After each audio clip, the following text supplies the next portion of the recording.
and we can start the game. Also, the name of the game won't give you anything in the beginning, probably.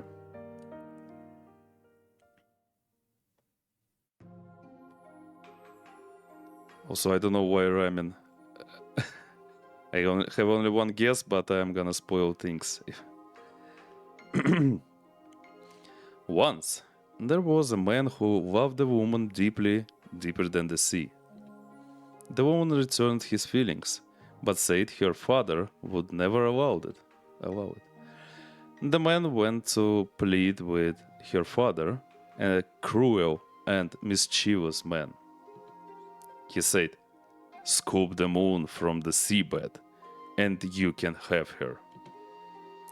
To the father's surprise, the man accepted his challenge without a hesitation. He rowed out to sea, searching for where the moon reflected on the water. He took a bucket and tried to scoop the moon with it. But the only thing that filled the bucket was water. After trying 1, 10, 100 times, the man came to a realization. He was trying to scoop the moon from the surface of the sea, not the seabed. He would never be able to scoop the moon from the sea so half-heartedly. He removed his clothes and dove into the sea, bucket in hand. Within the water, he searched for the moon. But the moon was nowhere to be found.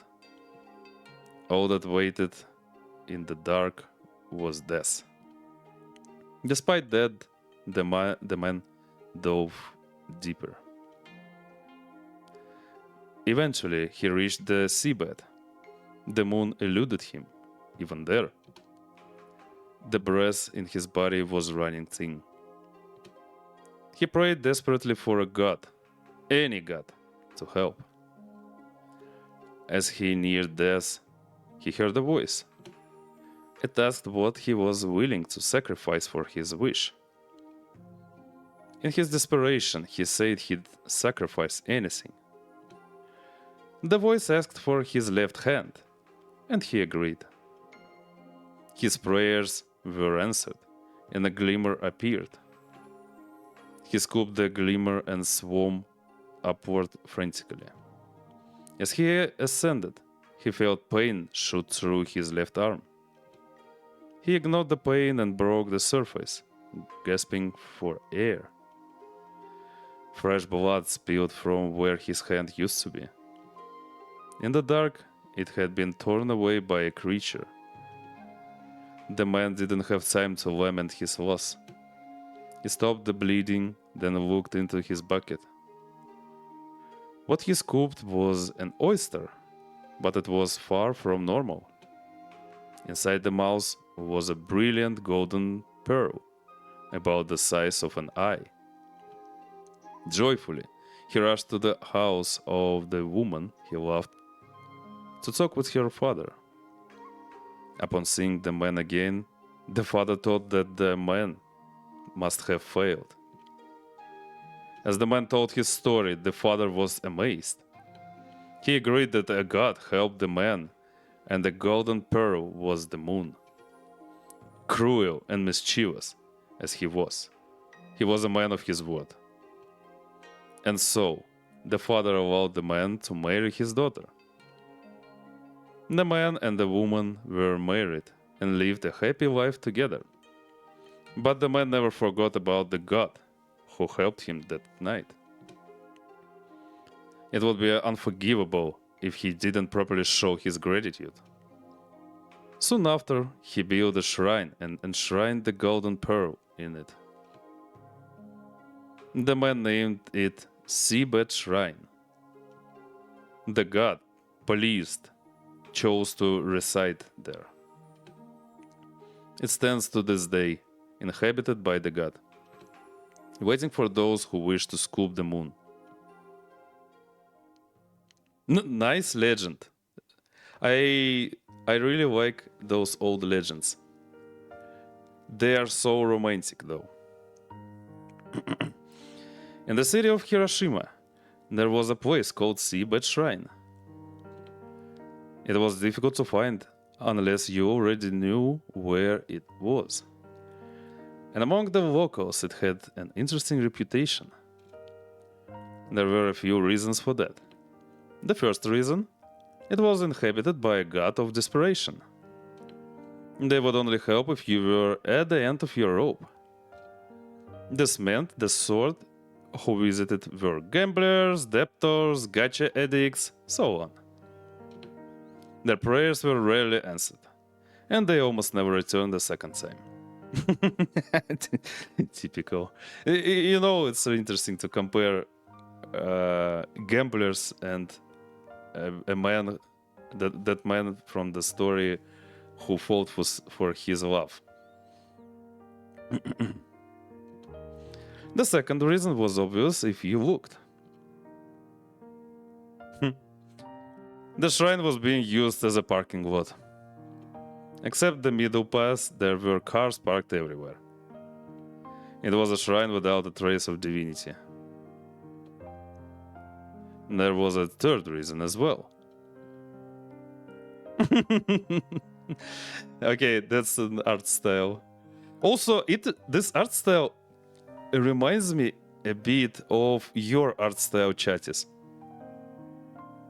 Also so cute, cozy, and has those warm colors. I'd say heartwarming colors. No, I keep remembering your channel's profile pic. So cute. Yeah, I have. I mean, feels like. I'm not saying that it's exactly the same art style. Probably the same spirit.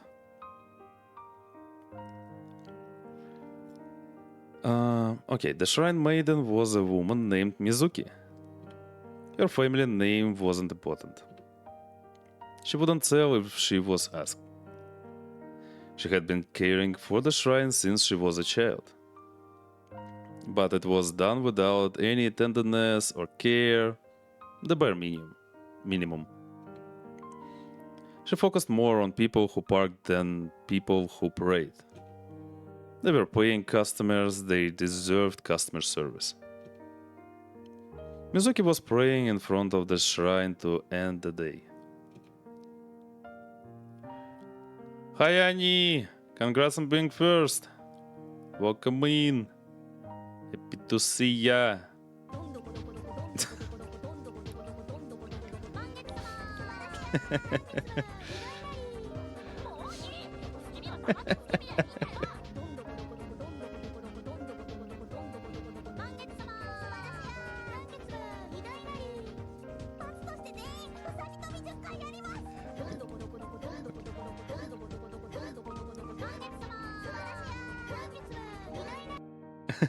Hi, Anya.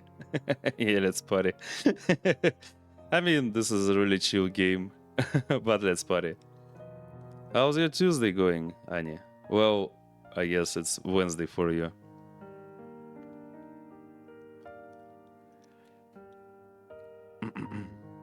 Doing good? Yay, that's cool to hear. I saw your art on Discord. It's fun. Chatis and Alex in Jujutsu Kaisen's universe. That was cool. It's a really cool idea, though. Do you plan to finish this art, or it's gonna be just a sketch?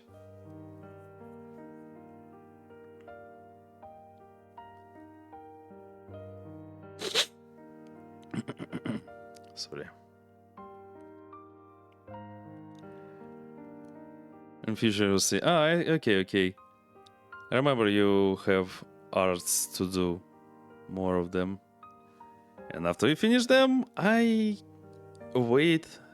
You'll start streaming. that you return from your hiatus.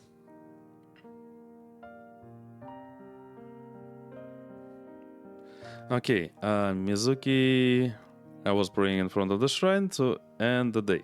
She had worked from 10 in the morning to 10 in the evening, and 12 hours. The shrine wasn't popular as a place to pray, but it was as a parking lot. She didn't care either way. As long as she could feed herself, it was fine. Yeah, welcome, Annie. But yeah, I keep waiting until you restart your streaming. You know that.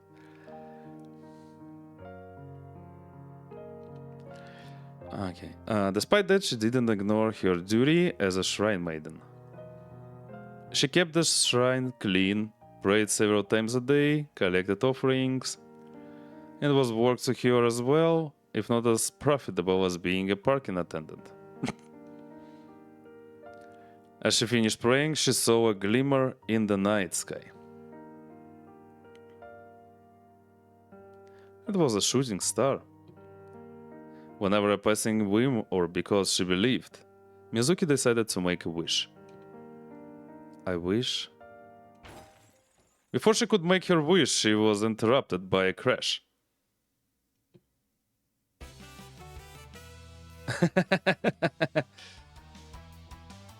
Okay, this is insane, and also I can see the artist make the art style here, with the pencil, kinda. It's more obvious here. I mean, as Mizuki opened her eyes, she found the source of the crash. It was caused by a woman in white who was now sitting on a car. The roof of the car had been completely and utterly caved in. It was her car. Uh-oh, F. One of the few things her father left her. Rather than dwell on it, Mizuki narrowed her eyes and scrutinized the woman. She was beautiful and shone with a faint, ethereal light. Mizuki knew from experience that the woman in front of her wasn't human. As she gathered her thoughts, the woman spoke. Yeah, I'm sorry, I don't have a skill of voice acting, so everything is gonna be with one voice here. Across the vastness of space we have arrived. We understand you may be surprised by our sudden arrival, but listen closely. We have come to grant your wish. We believe you were about to say it earlier. Thus, state what you desire and it shall be granted to you. Fix my car. Are you certain? Were a star brimming with divine radiance, we could grant a wish much, much, much grander than merely repairing your cart. You could wish for fame, fortune, perhaps true love. And this and more is within our power. If only you wish it. You heard me. Perhaps you fail to understand. We came all this way to grant your wish, and can grant whatever wish you hold in your heart. Surely you have something else that you desire. Get off my cart and fix it. Very well. The woman pushed herself from the roof of the car and floated down to earth. Like I said, the art style here is so cute. Allow us to introduce ourselves. We have been granted many names across history, New Wang and Hikaboshi among them. However, we request you address us as Altair. Altair. Yeah, I mean, in Russian I remember it's Altair, but I guess in English it's Altair. Would you do us the honor of sharing your name? Mizuki. Mizuki, a fitting name for one such as you, a maiden with the beauty of the moon. Mizuki's patience was rapidly wearing thin. but she maintained her composure. Could you fix my car now? Ah, your wish, of course. We desire nothing more than to repair your cart. However... Are you saying you can't? Nothing of the sort. We may not be able to repair your cart personally. However, we believe an artisan could, if granted compensation, and we could bestow that upon you. I can accept that. How are you going to pay me? Being paid made more sense to Mizuki than her wish being granted. She didn't believe this useless star would be able to grant it anyway.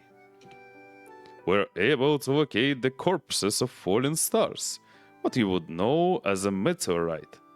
We believe they are valued by your people, and thus you should be able to have your cart repaired by an artisan in exchange for it. Alright, where?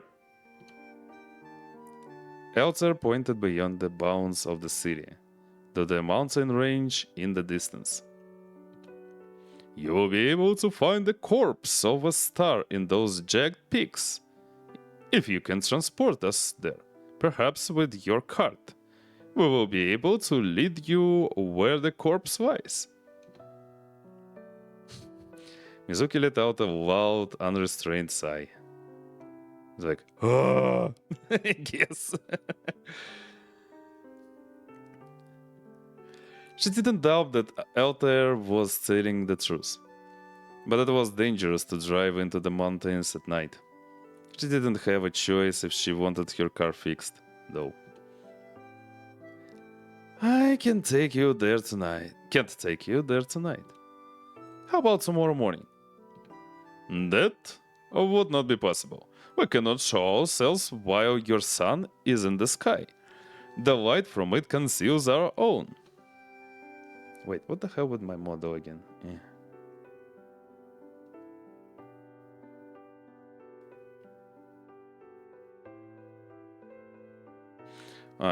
It's not my model though. It's my posture.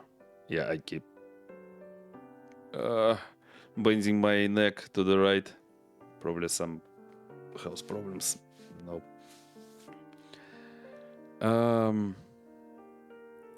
Tomorrow night then. Yeah. Thanks, Tissy.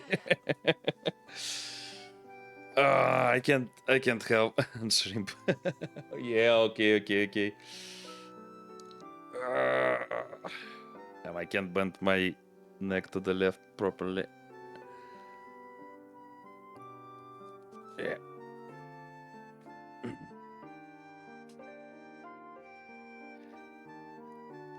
I'm also trying to keep my posture straight, but at the same time, my head bends to the right by itself. I mean, unconsciously.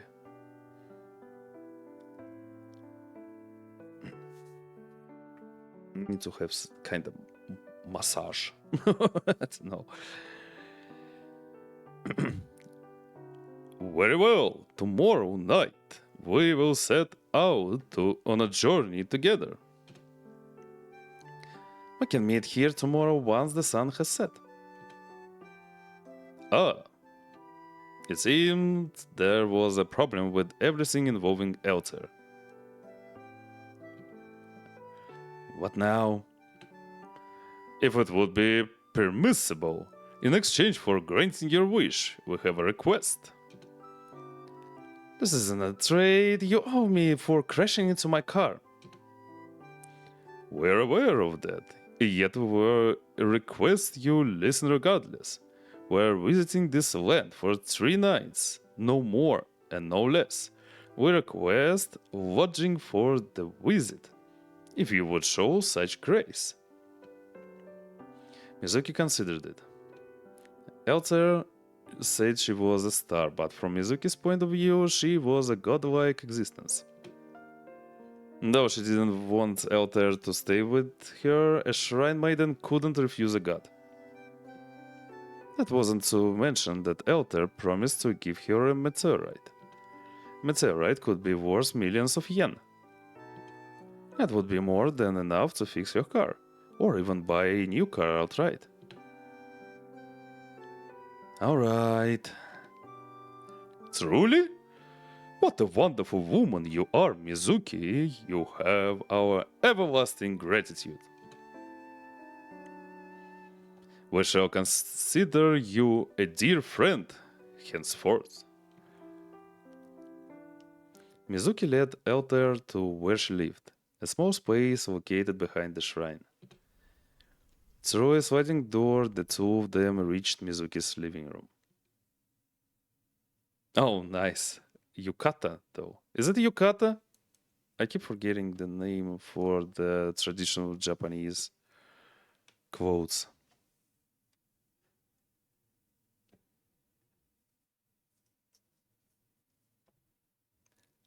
That's a different thing. Oh, I see. Yeah, that's why I decided to ask. Don't remember what is it. Is it kimono? Maybe?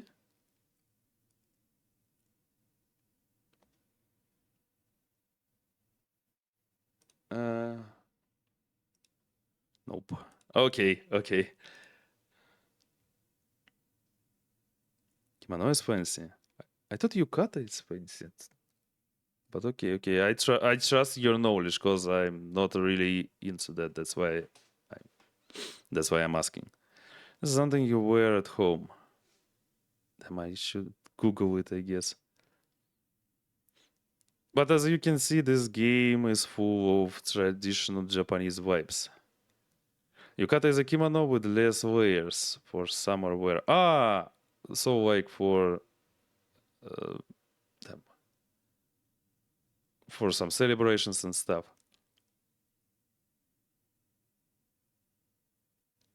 Like those episodes in anime, I forgot, where they shoot fireworks every time. The most sad episodes.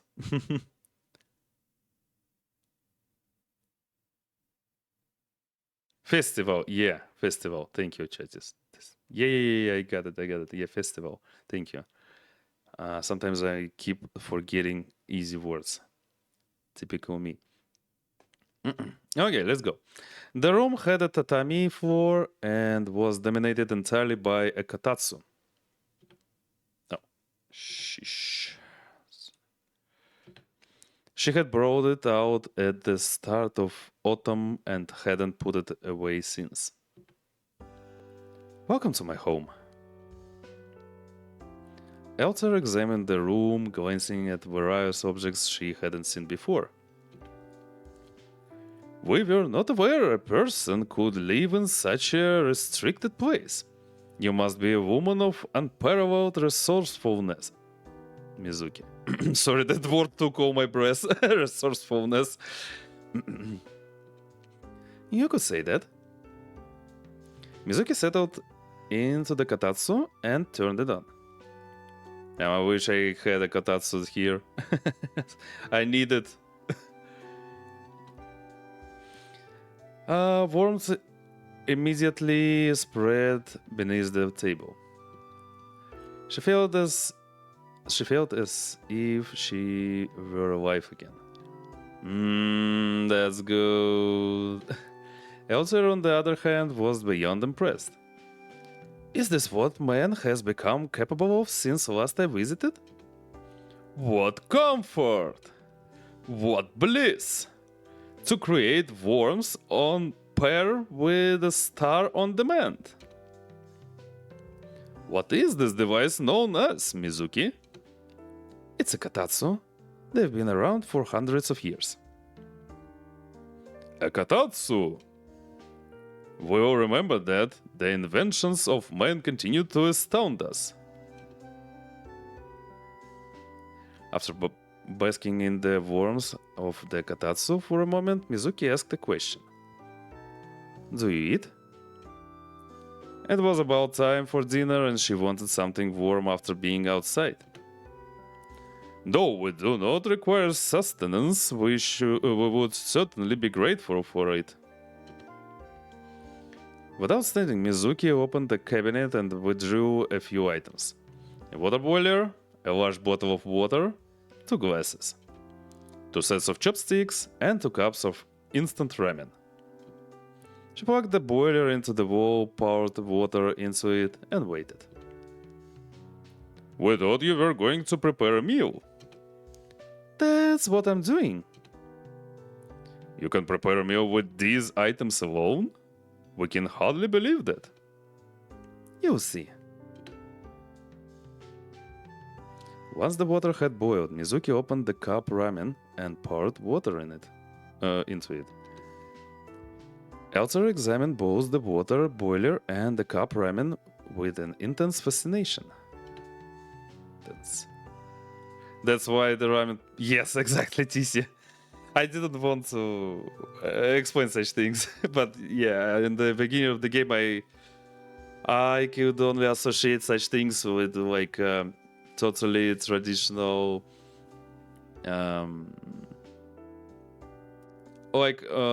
they talk about they show mostly traditional Japanese stuff here, like traditional to old times and traditional to new times. So that was my assumption in the beginning before I started. When I saw that on Steam. And yeah, it gives some cozy vibes.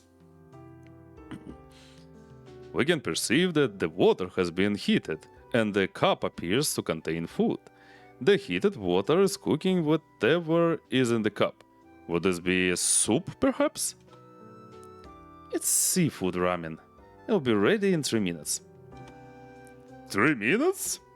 That must be a jest. A meal as luxurious as seafood soup could not possibly be prepared that swiftly. The dish that required an hour or more, does it not? You don't have to take my word for it.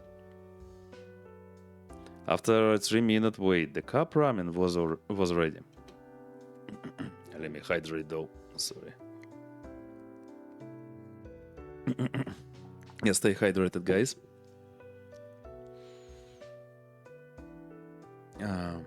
Mizuki pushed Elter's ramen towards her, along with a pair of chopsticks. Do you know how to use chopsticks? Would you expect any less from us? We learned to use chopsticks during our last visit. Then eat. Mizuki put her hands together in gratitude for the food. Itadakimasu! I guess. Elsa, who was watching carefully, imitated the gesture. Mizuki poured the water for both of them, and the pair started eating. This is seafood noodle soup. This is not as luxurious as the seafood soup we had during our last visit. However, the springiness of the noodles, the flavor of the sea. How was this prepared in a mere 3 minutes? There must be an answer to this. Mizuki was about to answer, but before she could, Elter interrupted her. Wait, Mizuki. We wish to come to the answer ourselves. We were not able to see the inside of the cup before the water was poured. However, we are able to make an educated guess. These noodles are too firm to have been soft beforehand, so they must have been hard inside the cup.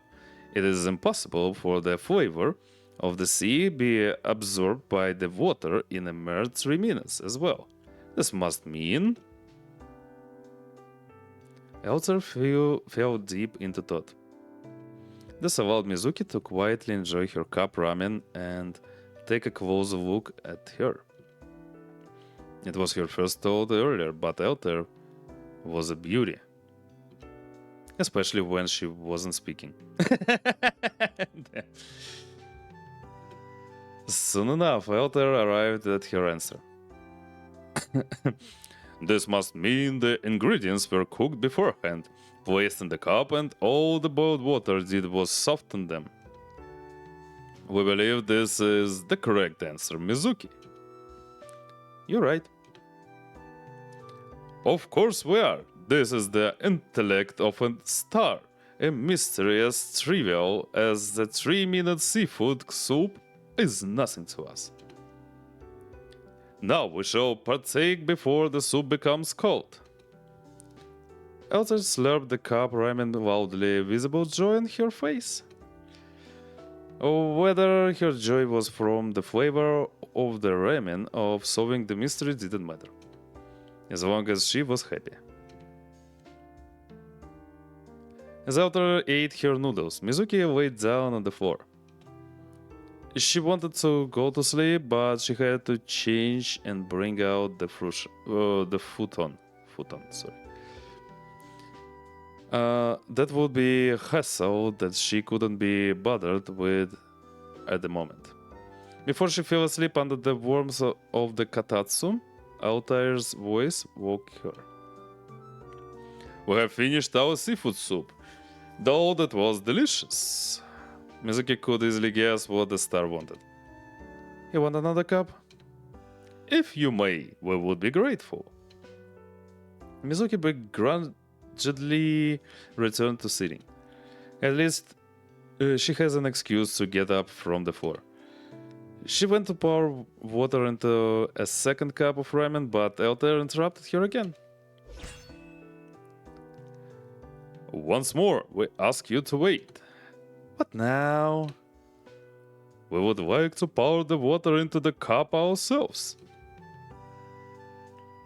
With a sigh, Mizuki pushed the water boiler and the ramen across the katatsu to Altair. Open the lid and pour water until it reached the line. Acknowledged. As she said that, Altair immediately dropped the water boiler.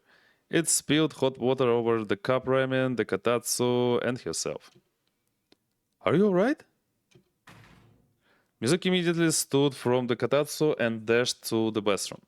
She fetched the towel in a hurry, but when she returned, she saw that Altair hadn't even moved. We are unharmed. Have no fear, Mizuki. The heat of this water cannot compare to the heat of a star. Not even the blood of the earth would be hot enough to cause us harm. Alright. We must ask, would the seafood soup still be consumable? Mizuki examined the situation of the ramen and the katatsu. And there wasn't much water left in the boiler. What spilled could be easily wiped.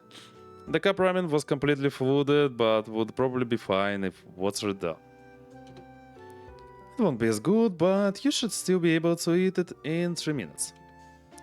That is a pleasant surprise, considering our error. Could I ask you to wipe that... to wipe what you spilled? Mizuki held out the towel to Altair, who shook her head. Wipe? Such paltry labor is beneath me. Behold! Altair glowed brightly, and the spilled water evaporated into a plume of steam. This is the warmth of a star. You must be impressed. Sort of. She was impressed. Oh my god, this is I like those funny steps here between dialogues. And now, 3 minutes. 3 minutes. Mizuki took another look at Altair, who was completely focused on her ramen. A human would have been scalded by the boiling water, but Altair was untouched. She was also easily able to evaporate the water in a flash. And there was no denying she was a god. And if she was, then... Let's do it properly. Let's do this properly. Do what properly? My name is Mizuki and I am 24 years old. I am the caretaker and shrine maiden of Seabed Shrine. My hobby is beetle fighting, and my favorite food is uni. My blood type is A, and my star sign is Aquarius. I like walking at night, and I dislike cats. Oh my god, she dislikes cats! Oh no! Don't watch it, Bugs. Don't watch it.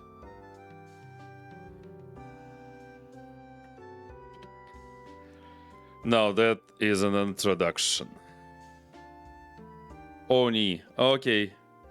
Thank you. Thank you, Chatis.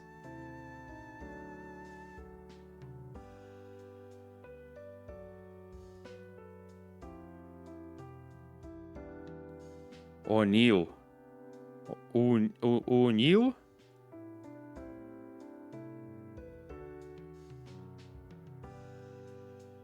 E.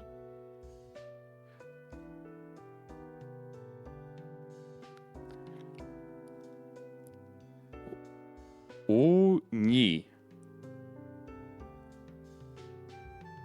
Okay, like basically uni.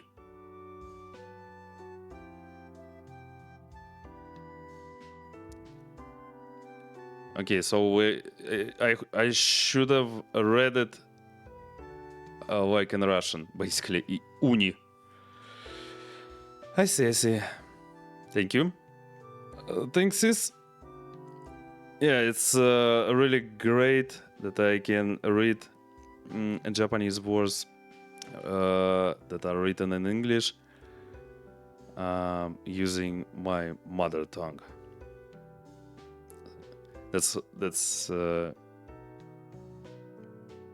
That makes the situation easier.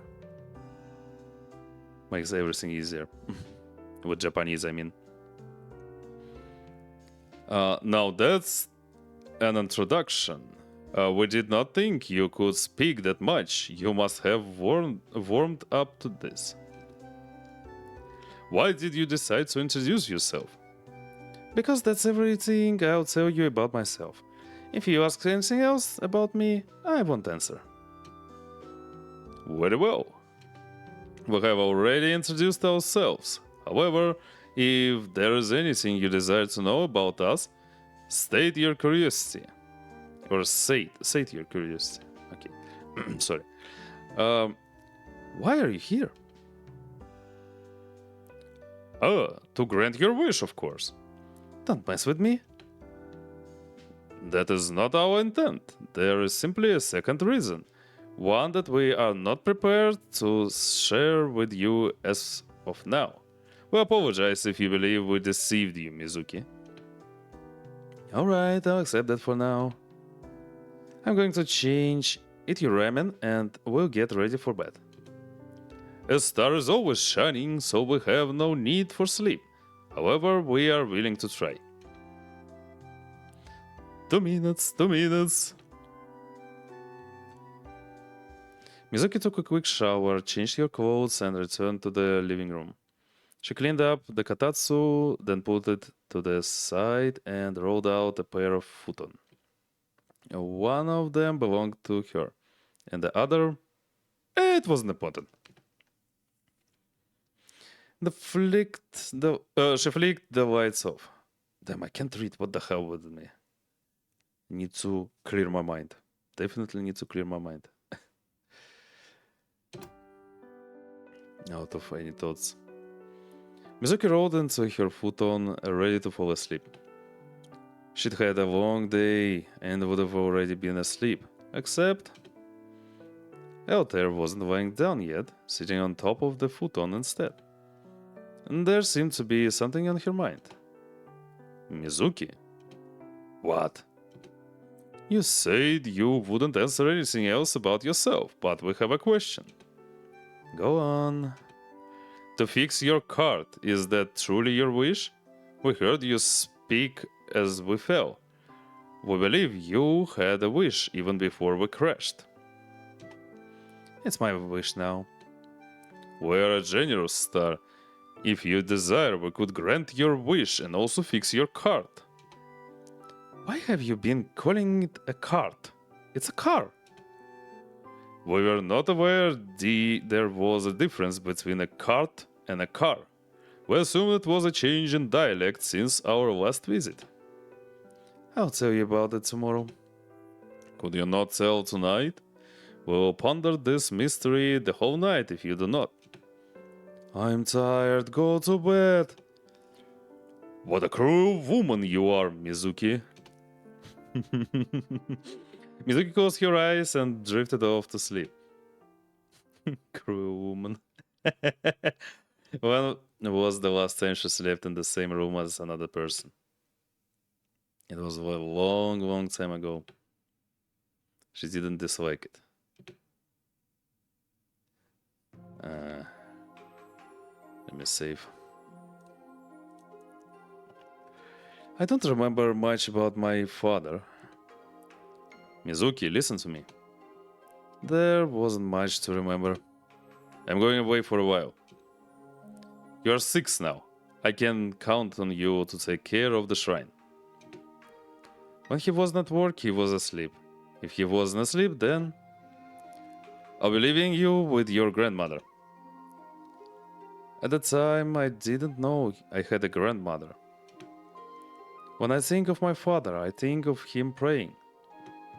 He was always praying. Praying for what? I don't know. He prayed quietly. But once, only once, I heard my father pray out loud. I should be desperate enough now. 2 bows, 2 claps. Grandma, if you can hear me, I need you to take care of Mizuki. And 1 bow as deeply as he could. Huh? I knew the woman who appeared wasn't a normal person. Some mystic stuff in her childhood. She was like the moon. It's not a good thing that you can pray to me, Hazuki. I know, grandmother, but you know my circumstances. There's no point chasing that woman. You don't know that. Hazuki. Grandmother, please. I'm not asking you to help me, just take care of Mizuki. I didn't know what was happening, but I knew who they were talking about. There wasn't anyone else it could be. Alright, what are you willing to sacrifice? Anything. I saw a sad expression on the woman's face before she pointed at me. I'll take Mizuki then. Huh? Thank you, grandmother. This isn't something you should thank me for. Please, take care of her in my place. I don't remember much about my father. Mizuki, this is your grandmother. She took care of me when I was a child, and she'll be taking care of you while I'm gone. But I remember the look on his face. Stay safe, Mizuki. I'll see you soon. It was a relief. It was... Oh my god, I was left alone with the woman. But the useless man, just like... She turned her focus towards me. Hopefully you turn out better than him. You don't know me, but I've been watching over you since you were born. You deserve better than that hopeless pair of parents. But people rarely get what they deserve. She was called many things by many different people. God of Desperation, the moon's reflection, even grandmother. But I called her... Well, you have me now, and I have you. What do you want for dinner, Mizuki? Mom. So basically she called a goddess Mom. That's really cute. Damn, it's so wrong to leave your daughter like that.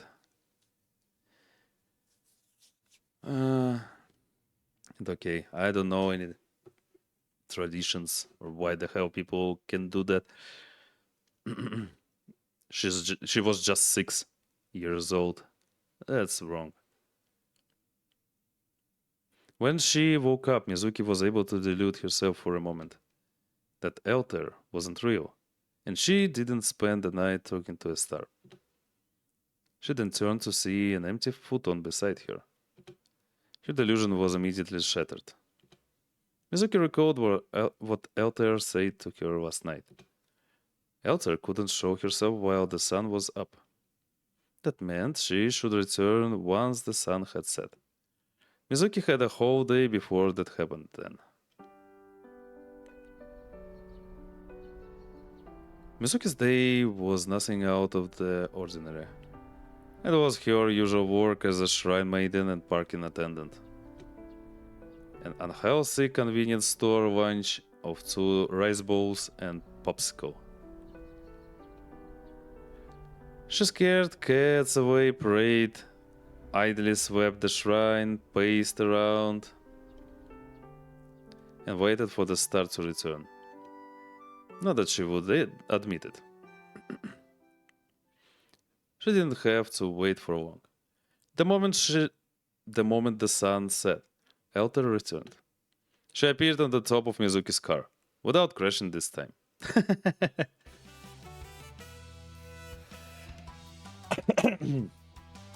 We have returned! What a long and arduous wait it was. Now we demand that you relieve us from the agony of our curiosity, Mizuki. What is the difference between a cart and a car? A car doesn't need a horse.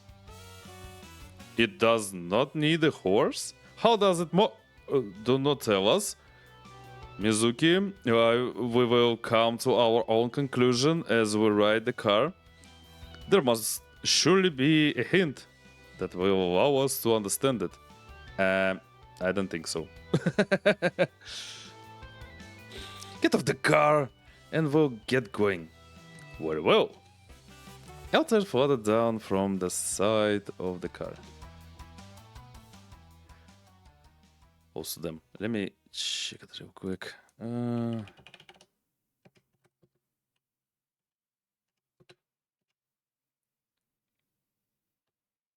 Okay. Yeah. I wanted to check how it's in English. So it's basically a combustion engine. Internal combustion engine. Yeah, I'm not sure if Altair can comprehend this technology. Mizuki would never say it, but she was fascinated each time she saw it. It was something she was deeply envious of. If only she could float herself. Hold on. They had forgotten something important. Mizuki quickly walked to the back of the shrine.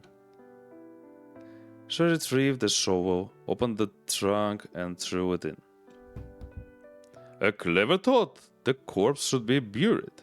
Without a spade, it would be difficult to retrieve the corpse. We did not consider that. Okay, for those who just joined, we're not gonna unbury corpses. She means meteorite. Corpse of a star. You don't think about a lot of things. That is false. We are always thinking. What she was thinking about was obvious. Mizuki opened the car door for Altair and both of them got in. As Mizuki started the engine and it began to roar, Altair's eyes lit up. I can imagine her voice like, ooh! But I can't do that voice, unfortunately. That could be nothing else aside from combustion. Okay. Something is being burned as we speak. We did not sense any combustion with the water boiler last night. However, we're certain beyond a doubt that there is a fire contained somewhere within this car. You're right, but how does that move it? You will not lead us astray with the question, Mizuki. Start moving the car first, and we will consider the answer as you do. That face. So cute. I'm not trying to trick you. Mizuki, we are already aware of your cruelty. Cruel woman. Before they left Seabed Shrine, Mizuki stopped at the front.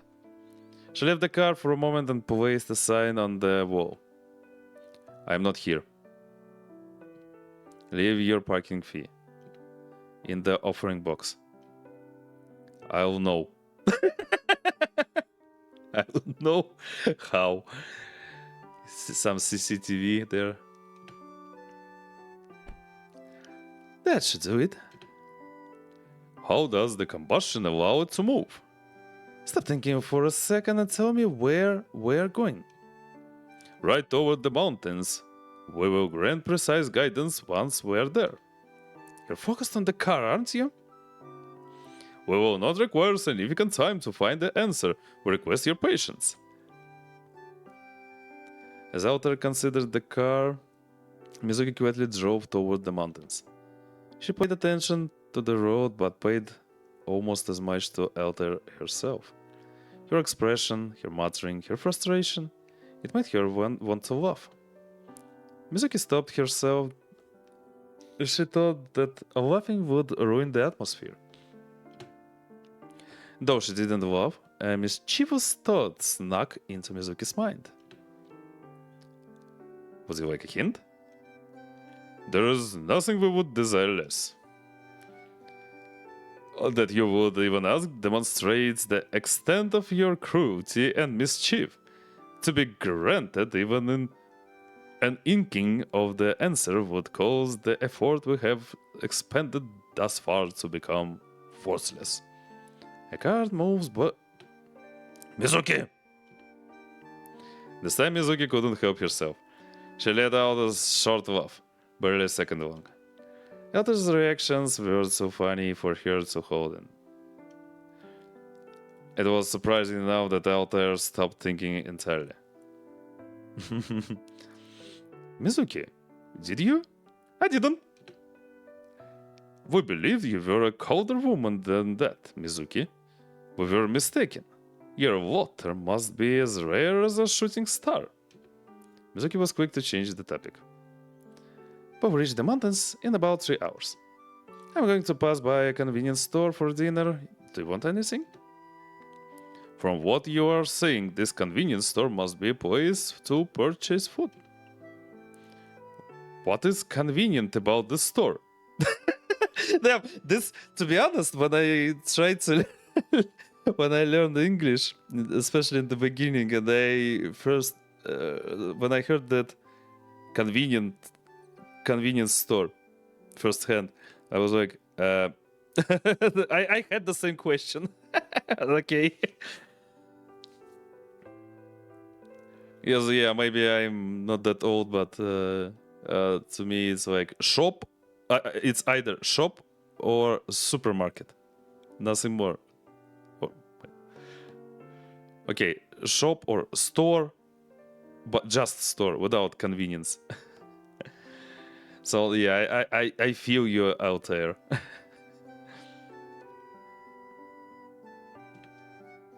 Do you remember the cup ramen last night? It sells food like that.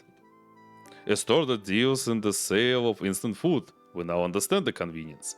As for what we would want, we understand this may be an outrageous demand. If this store is truly convenient, would it have something sweet? We're aware of the value of sugar, yet we ask. Something sweet, alright. We knew it would be an unreasonable rate. Truthfully?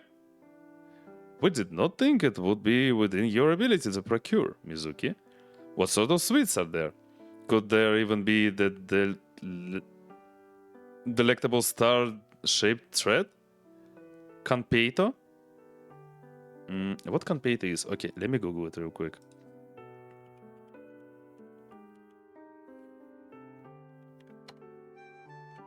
Conpeito candy.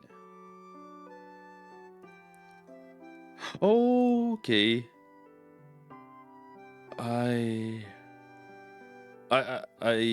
see what it is. I don't know.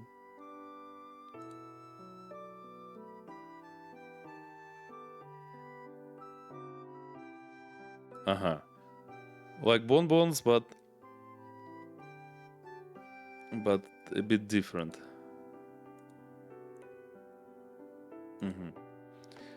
I see. They takes the form of a small sphere with a bumpy surface and comes in a variety of colors and flavors. Damn, I'd like to try it.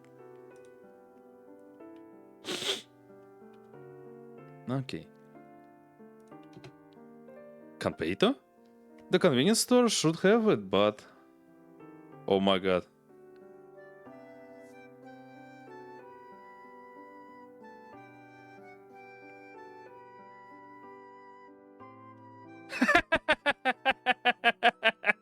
Annie, you got into its trap.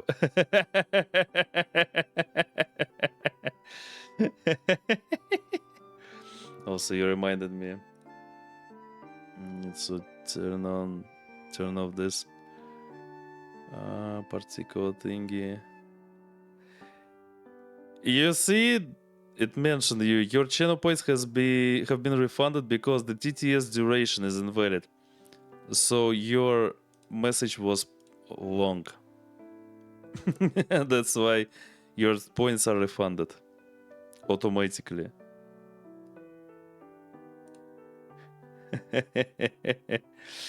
Annie.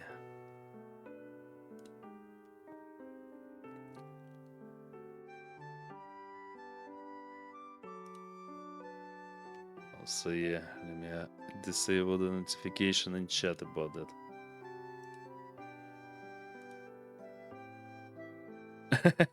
Okay, boo. Enjoy your lurk, Annie.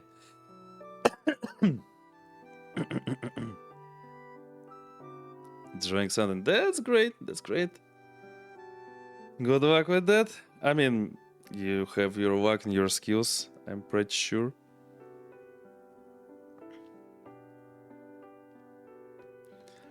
Okay, Canpeito, the convenience store should have it, but would be eternally in your debt if you could grant us even a single star of Canpeito.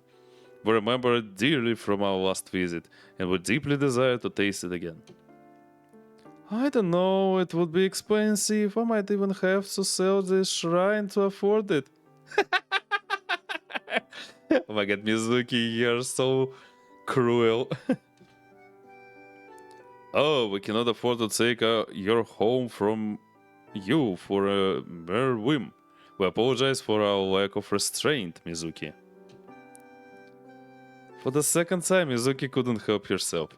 She loved long enough that it couldn't be denied. Mizuki, why are you laughing? Are you laughing at our outrageous demand? I'm not mad, it's just... Then you must be laughing at our foolishness to think we would dare to ask for something so valuable that you would lose everything. Canpate is cheap enough that a child could buy it. Cheap enough that? Truthfully? That would not be just, would it? You would not be cruel enough to trick us twice in a row, would you? I can buy you as much as you want. Mizuki, your radiance is akin to a star. Would we be able to ask for 5 pieces? We ask that you forgive our greed. How about 100? Oh my god. Okay, this is really cute. I even look at her. And that cute goddess.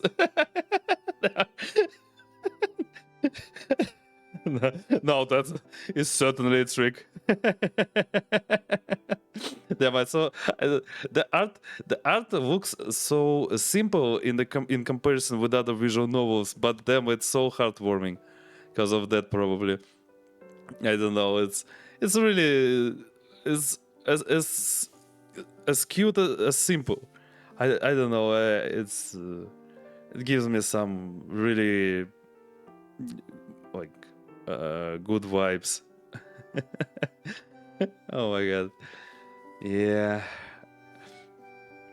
No, that is certainly a trick. Rather than be played with a string by a cat, we will simply allow you to decide. If you give us even one piece, we will be overjoyed. I'll see what I can do. We'll need a convenience store, so just stay in the car. As you wish. Mizuki parked the car and entered the convenience store.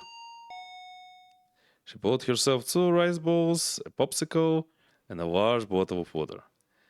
In the candy section, there was Kanpito with various anime characters on the back. She couldn't remember the last time that she watched anime or even television.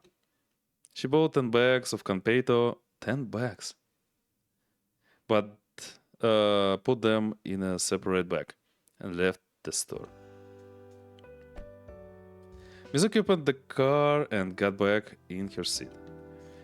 She casually threw the bag of Kanpeito at Altair. Here you go. Did they not have it after all? I would not be surprised if so. Open the bag.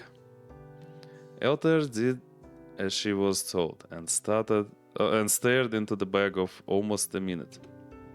To her, the Kanpeito inside the bag was worth more than gold. This must be another trick, Mizuki! Think what you want. We will open the container and demonstrate these are mere decoration. Altair opened one of the bags and the distinct smell of sugar spread through the air. It certainly does appear and smell akin to a sugar star, the threat we have been dreaming of for centuries. However, it might taste entirely different. We'll have to try it to be... No, we are gonna do the break a bit later, I guess.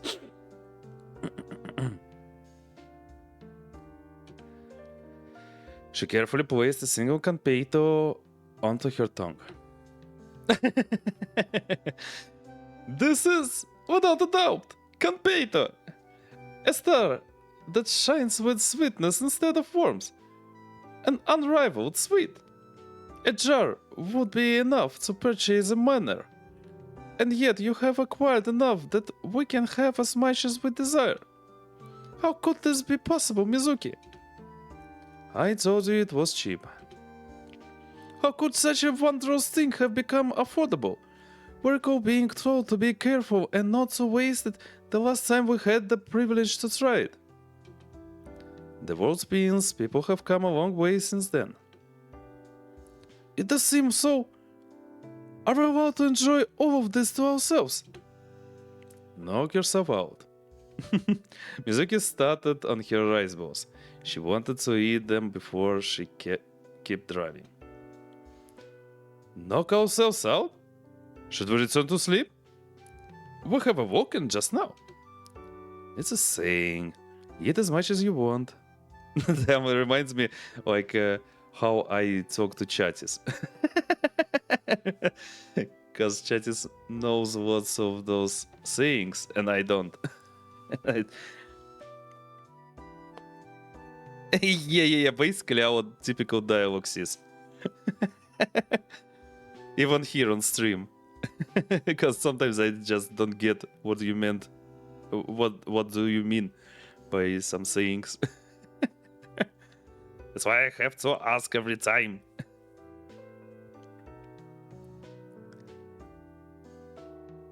As much as you want, okay. Very well.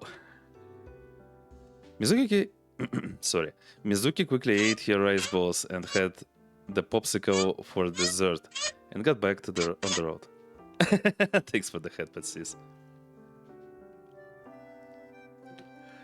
With the candidate to keep Altair quiet, the drive to the mountains passed uneventfully. Altair had not even eaten 3 bags by the time they were close. She was savoring them carefully, waiting for each star to melt. Thanks for the headpad, well. I guess you like that sound.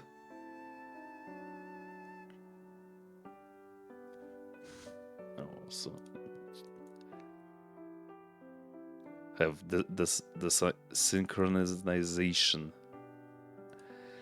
Little one. Okay.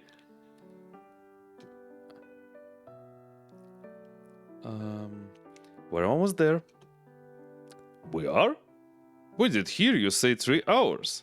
This is truly an impressive car to be able to make the trip with such swiftness. To walk this distance instead would require over a week. It's not that impressive, especially with the dent you made. Without any trickery, Mizuki, would the corpse of a star be enough to compensate an artisan for repairing your car? We believe that it would be sufficient. However, our sense of value has been distorted significantly by the Conpeito. Should be more than enough, but how did you learn the value of meteorites anyway?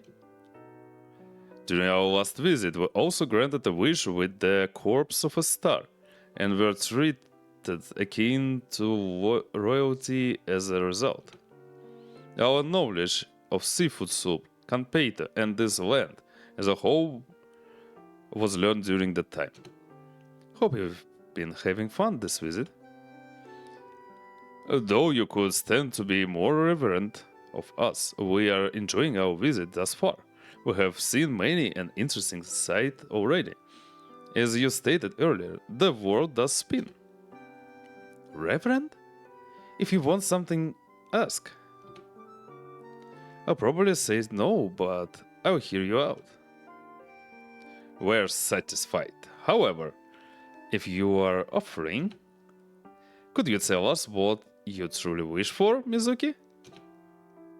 I wish you'd stop asking that. As you wish. We will wait patiently for your answer. We will not ask again. Alright. The pair soon arrived at the mountains. Mizuki followed the road until Altair told her they were close, then parked the car. Mizuki got her shovel and water. Then the two of them climbed over the guardrail. Carefully, they headed toward where the meteorite supposedly was. We should be a few hundred steps away from the corpse, Mizuki. Follow us and we will arrive where it had fallen. However long ago that may have been. I might be slow, it's hard to find my footing. Your footing? Oh, you cannot float. An issue we have never had. If I could float, I would never bother walking. Having to tread the ground, you must be envious. Sorry. I'm not. Then you should be. To float freely through the air is the privilege of a star. It makes you look like a cloud. A star is far above a mere cloud. Eventually, Altair stopped. What she stopped over looked like a normal piece of ground. If there was a meteorite here, it would have been impossible to detect. We have arrived. If you dig here, you should be able to acquire the corpse of a star. If you are wrong, I am going to take your Conpeito. Then it is fortunate we are certainly not wrong. Mizuki started digging into the ground. Even though she was stronger than an average woman, it was hard work. It would be even harder to dig in the dark, but the warm glow of Altair helped. 1 foot, 2 feet, the hole got deeper. Yet the meteorite was nowhere to be found. Are you sure that it's here? We're certain. There is no reason to doubt our sense for our kin. Would you mind helping? Mizuki held the shovel out to Altair, but the star shook her head. We do not possess the strength. Don't mess with me. Mizuki forced the shovel into Altair's hands.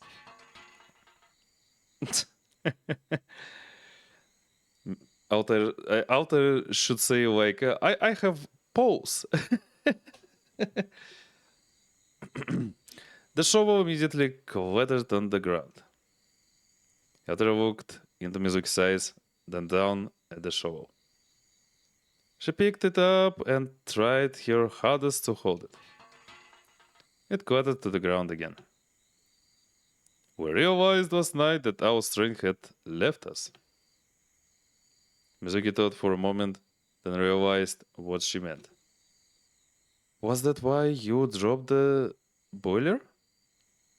A star is stronger than any human, and we possessed that strength last visit. However, however, we are not prepared to discuss it yet. Could we request that you wait until we have composed our thoughts? All right. What a patient woman you are, Mizuki. We will reveal everything about ourselves with time. We are not the same as you. What do you mean by that? Elder deadened her expression and tried to impersonate Mizuki. If you ask anything else about me, I won't answer. Mizuki had to stifle another laugh. I won't. Mizuki picked up the shovel and started digging again. This time she wouldn't stop until she reached something. After an entire hour of digging, she heard the sound as her shovel hit a hard patch. We've got something? That should be the corpse. We'll see about that. Mizuki dug around the hard patch, slowly but surely unearthing an enormous rock. It was roughly 20 kilograms, and took all her strength to lift from the hole. From the texture and color, it was without a doubt a meteorite. Mizuki stared for a long time, like Altair stared at the Kanpeito. I'm rich! We ask again, Mizuki, is this corpse sufficient to grant your wish? Huh? Oh, right. For a moment she forgot the wish that she told Altair. Mizuki forced herself to look away from the meteorite. It's more than enough. I just have to figure out how to sell this. It wouldn't be particularly difficult to sell the meteorite. I don't know. I'm not sure about that though. And also you have to pay a cut to your government though. I'm pretty sure about that. Like, I know that if you find any treasure here, you need to pay the government 30% of the price.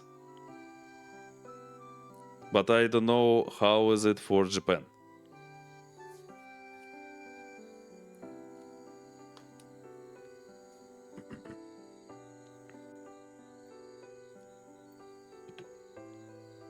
So, and then you need to sell the... It's not a treasure, it's meteorite. Oh, I'm pretty concerned how she's gonna do this. The country's law meant that whoever found it owned it. Oh, even like that. Okay. The problem for Mizuki was selling it without having her name be known. If she could have someone else take credit for finding it, she would prefer that. Sorry. Shall we return home for now, Mizuki? You can consider the sale after we have left. That's a good point. Let's go home. Mizuki lifted the meteorite from the ground and braced it against her stomach. It was a long walk back to the car, but there was no other way to get back. It was hard enough for her to walk through the mountains to get here. It would be even harder to get out, uphill and holding a giant rock. Yes, sorry. Oh my god, okay. Okay. Yeah. My stomach is trying to talk to you. Aside from repairing your car, we are curious. What will you do with your newfound fortune? Mizuki didn't have an immediate answer, distracted by the weight she was carrying. She thought about the anime characters on the Kanpeito she bought earlier.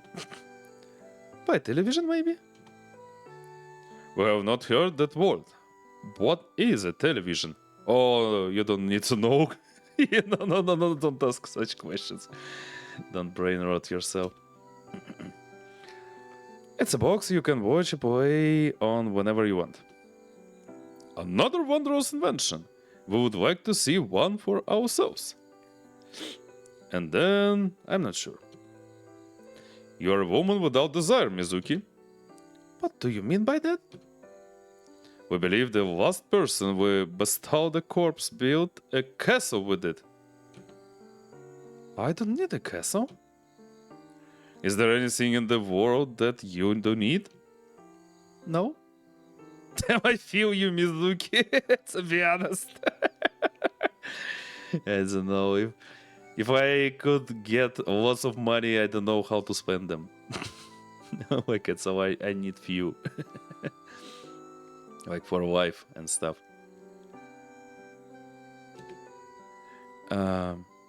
Then we should consider what you could spend your fortune on together. What do people of this world desire? How about a feast? It's a waste on me. Convenience store food is enough. Perhaps an animal to serve as a companion. I don't want the responsibility. You could purchase a telescope so that you can gaze upon us after we leave. I'm fine forgetting about you. Okay, that's nice. That's a nice pun. You could not forget us even if you desired it. Maybe. Gaze up at the night sky. We will show you where we are. Elder pointed upward, and Mizuki followed with her eyes. Mizuki did know roughly where the star Altair was. It was Hikaboshi. Everyone in the country knew it. She couldn't see the stars clearly from the city due to light pollution. Also, Hikaboshi, you know, it wasn't mentioned in the first Steins Gate. I was like, such a familiar word. And then I remembered Hikaboshi, it's how Mayuri called Okarin in Steins Gate 0. We'll get to it, of course, I'm not spoiling thing, it's like mere information. But this is like bright memory. There's a legend about Orihime and Hikaboshi. Oh! If you can tell me, if you don't mind, I'd like to listen to it. To read it, though. Orihime also kind of familiar name. In 2 words, if you can. Not sure how it goes exactly. Okay, you... If you can, maybe you can just put it on Discord. So I can read it after the stream. Just that they are allowed to meet once a year in the sky.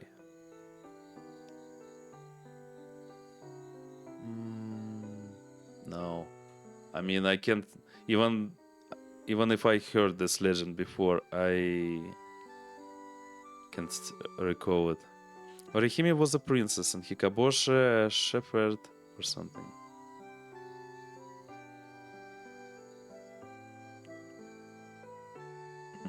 I just need to Google it, I guess. But yeah, both names are familiar. But I don't know the legend.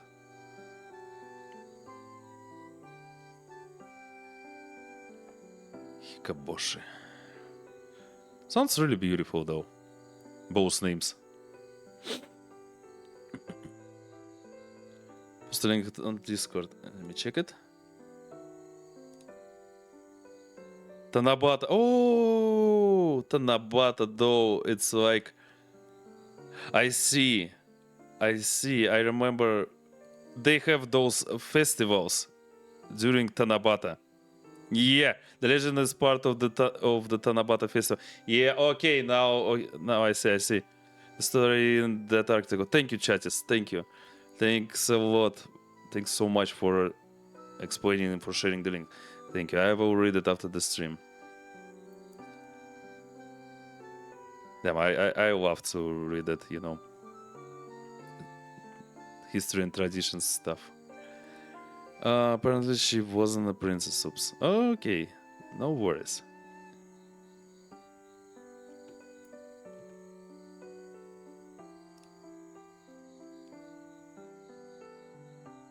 Her own fault for having Hime in her name. Yeah, Hime means princess. I mean, from in Japanese. True.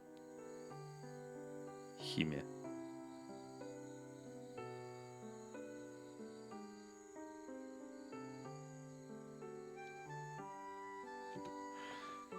Okay. But out here in the mountains, the sea of stars could be clearly seen. There you are. As she gazed at Altair in the night sky, Mizuki tripped and fell. She dropped the meteorite and rolled down the side of the mountain. Mizuki! Okay, let's save here and make a quick break.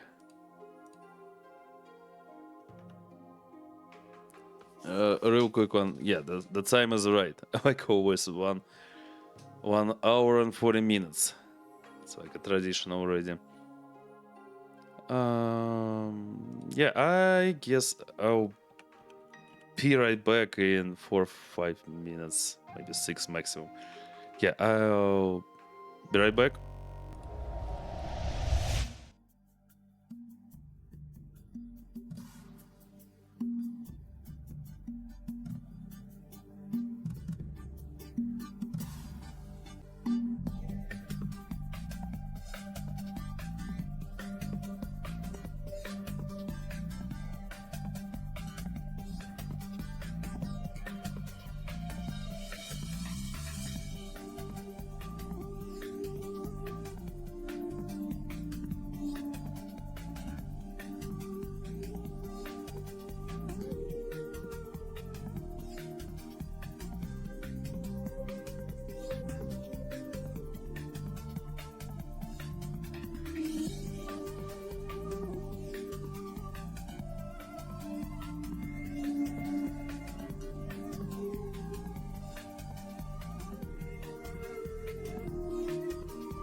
Okay, me back.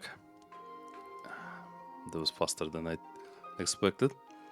I must admit, I do really like this game so far. Because of the speed of story, because of like some cozy vibes here, and zero exaggerating. It feels kind of comfy. Yeah. And yeah, the music, the drawing style, I do really like it.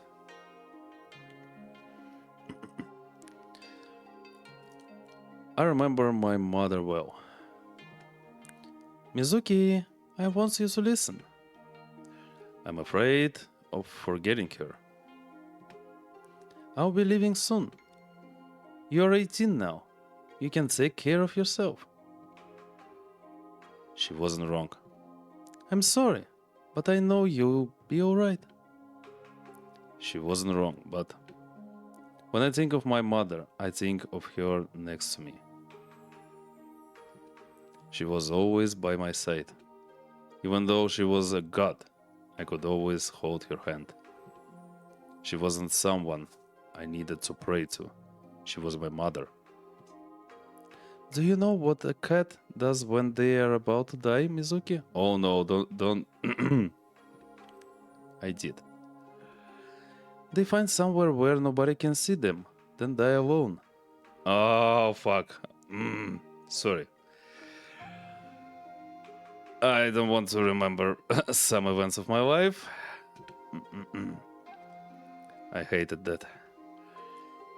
You and your father, Hazuki, are the last two people to believe in me.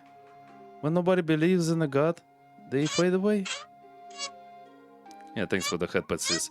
I just recalled some sad stuff from my life. Okay, I'll get rid of those thoughts.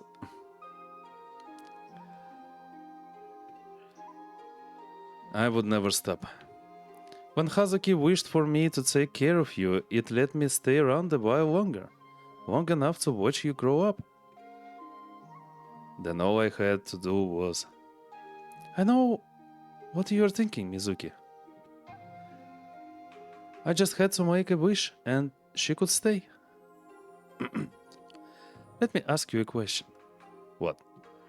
When Hazuki made that wish, I feel like I'd gained a daughter. I felt like I'd gained a mother. I couldn't have been happier. What about you? I couldn't either. I raised you with all my love, Mizuki. She did, but you're not desperate enough to pray to me. Oh, okay. That's the thing. So the goddess of desperation. That's the thing. So when people become happy again, she fades away. So basically, yeah, Mizuki got happy with her, and that's why she started to die. I understood now. It's a good thing that you can't pray to me. It wasn't a good thing at all. It proves that I answered Hazuki's prayer. That's not what I wanted. I know this is cruel, but you deserve to know the truth. I didn't care about the truth. I wish it didn't have to be this way. I just wanted her to stay. Mizuki, I'll always be watching over you. I remember my mother well. Even if you can't see me, I'll be there. But I've been starting to forget. It's time for me to go. Don't. You are, and will always be my daughter. Don't go, Mom! Don't go, Mom! Mizuki's eyes shot open. Oh, this is so cute.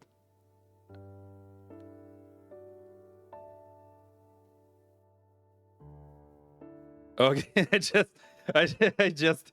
I just said like the story is so comfy, cozy, and something like that, and then it shot me right in my head with all the feelings.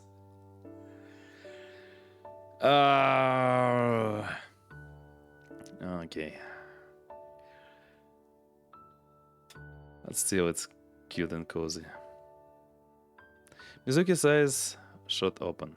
She realized she was lying down on Altair's lap. She moved to sit down, but pain shot through her body.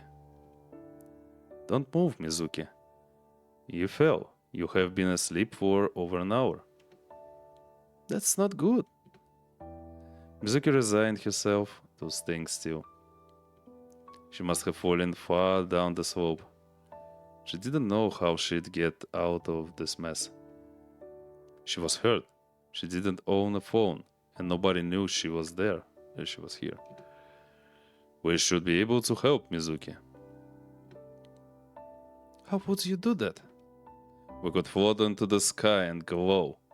Would that be enough? It would.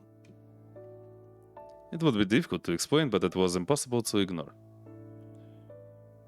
Where's the meteorite? Even in this situation, Mizuki thought about Mari. You should worry about yourself. The meteorite is nearby. That's good. She thought the trip would have been waste otherwise. Mizuki? What? We were thinking while you slept, and we have two matters we wish to discuss. Does it have to be now? We would appreciate it if you listen now, before we call for help. Mizuki paused for a second, then nodded. It wasn't as if she could get up. The first is that we believe we understand how a car works. Okay. Just the right moment for that. That's what you want to talk about? We have had time to think about it. Mizuki had to stifle a laugh. Alright, tell me your answer. We believe that fuel is being placed into a chamber, then combusted.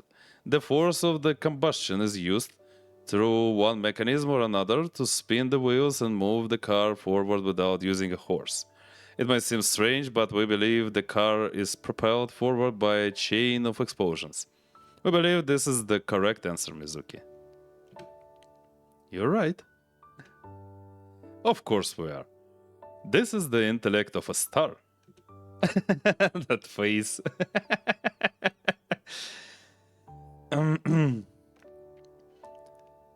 What was the other thing you wanted to talk about? We have composed our thoughts and gathered our resolve. We can explain why we're here and why we lost our strength, if you desire to hear that. Alright. Very well. If your son suddenly vanished, it would take 8 minutes for you to know. For 8 minutes it would seem as if everything was right in the world. Once the last of the light reached you, the sky would become dark. What does that have to do with anything? We're dying, Mizuki. To be precise, we're already dead. Oh. That we call ourselves Altair. That is a name I am borrowing from Lord Hikaboshi. I am Nameless Star. My body died an eternity ago, and only the light I cast remains. Lord Hikaboshi took... Oh my god. Mika! Mika, hi! Thanks for the raid!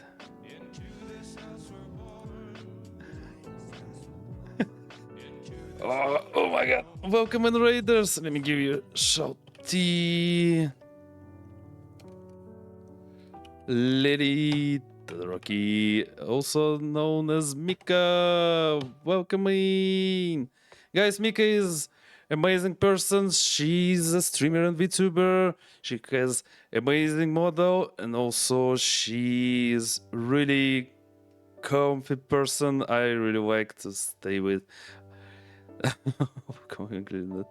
That's okay. It's okay. How was your stream? How are you though? I feel like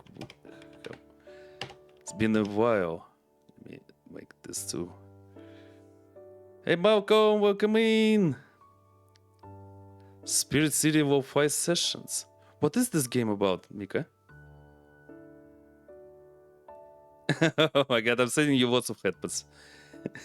Don't be sad.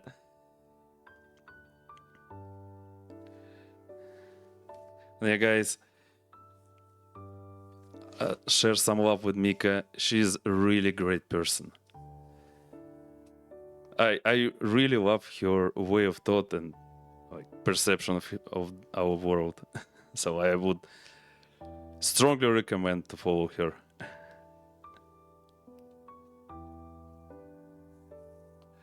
Golden stream went well, however, accidentally said of your sus. Wait, what? But yeah, damn, I keep forgetting them. The rates are so confusing to me. So yeah, I keep forgetting. Probably people not know me. I'm Cyberos. I'm a streamer and VTuber as well.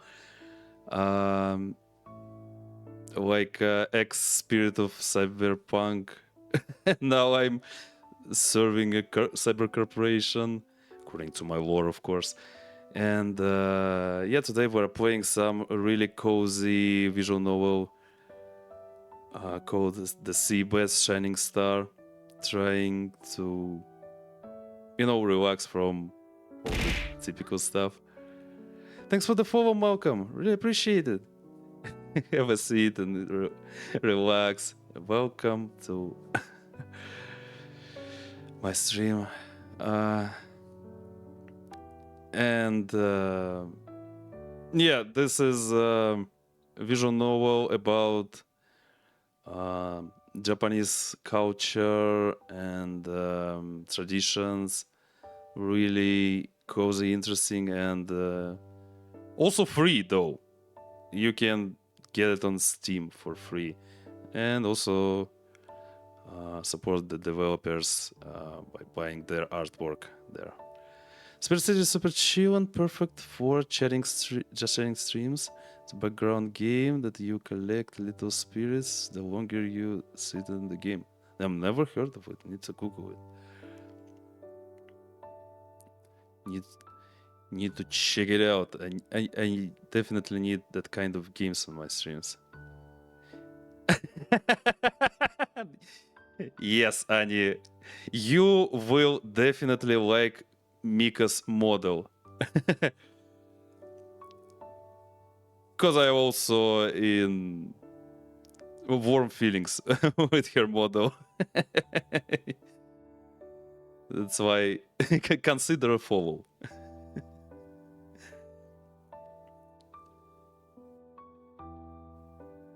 Yeah, the only game I have for such needs, like just chatting and have fun with the community. It's the King of the Castle. Well, Toronto, what the hell? Are you bonking Annie? So yeah, if we talk about the current game, that Seabed Shining Star,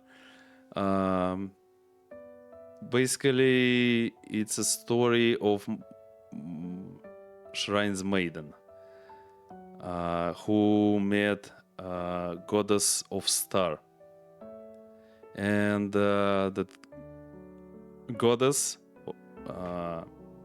wanted to fulfill only one wish of this maiden, and that's how they got into the forest, because Star wanted to give this maiden meteorite,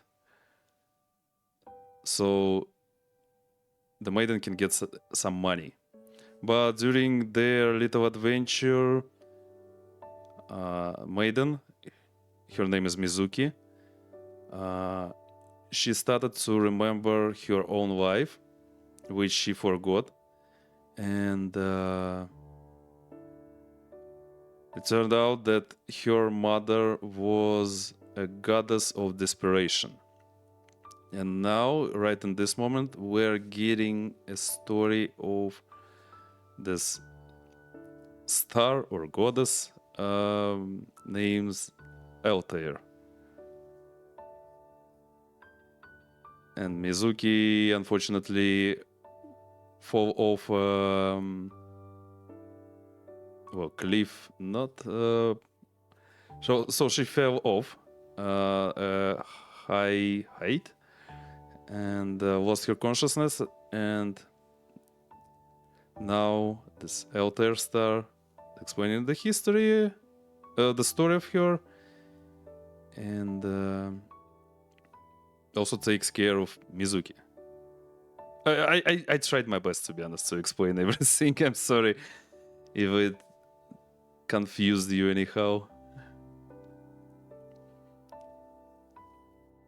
And yeah, through this game we are definitely learning about Japanese culture, some legends, some traditions. For example, we already discussed Tanabata festival, and yeah, my moderator Chatist explained me a bit about Hikaboshi and Orihime. So, like, we're diving into Japanese world here. Okay, let's read it again real quick.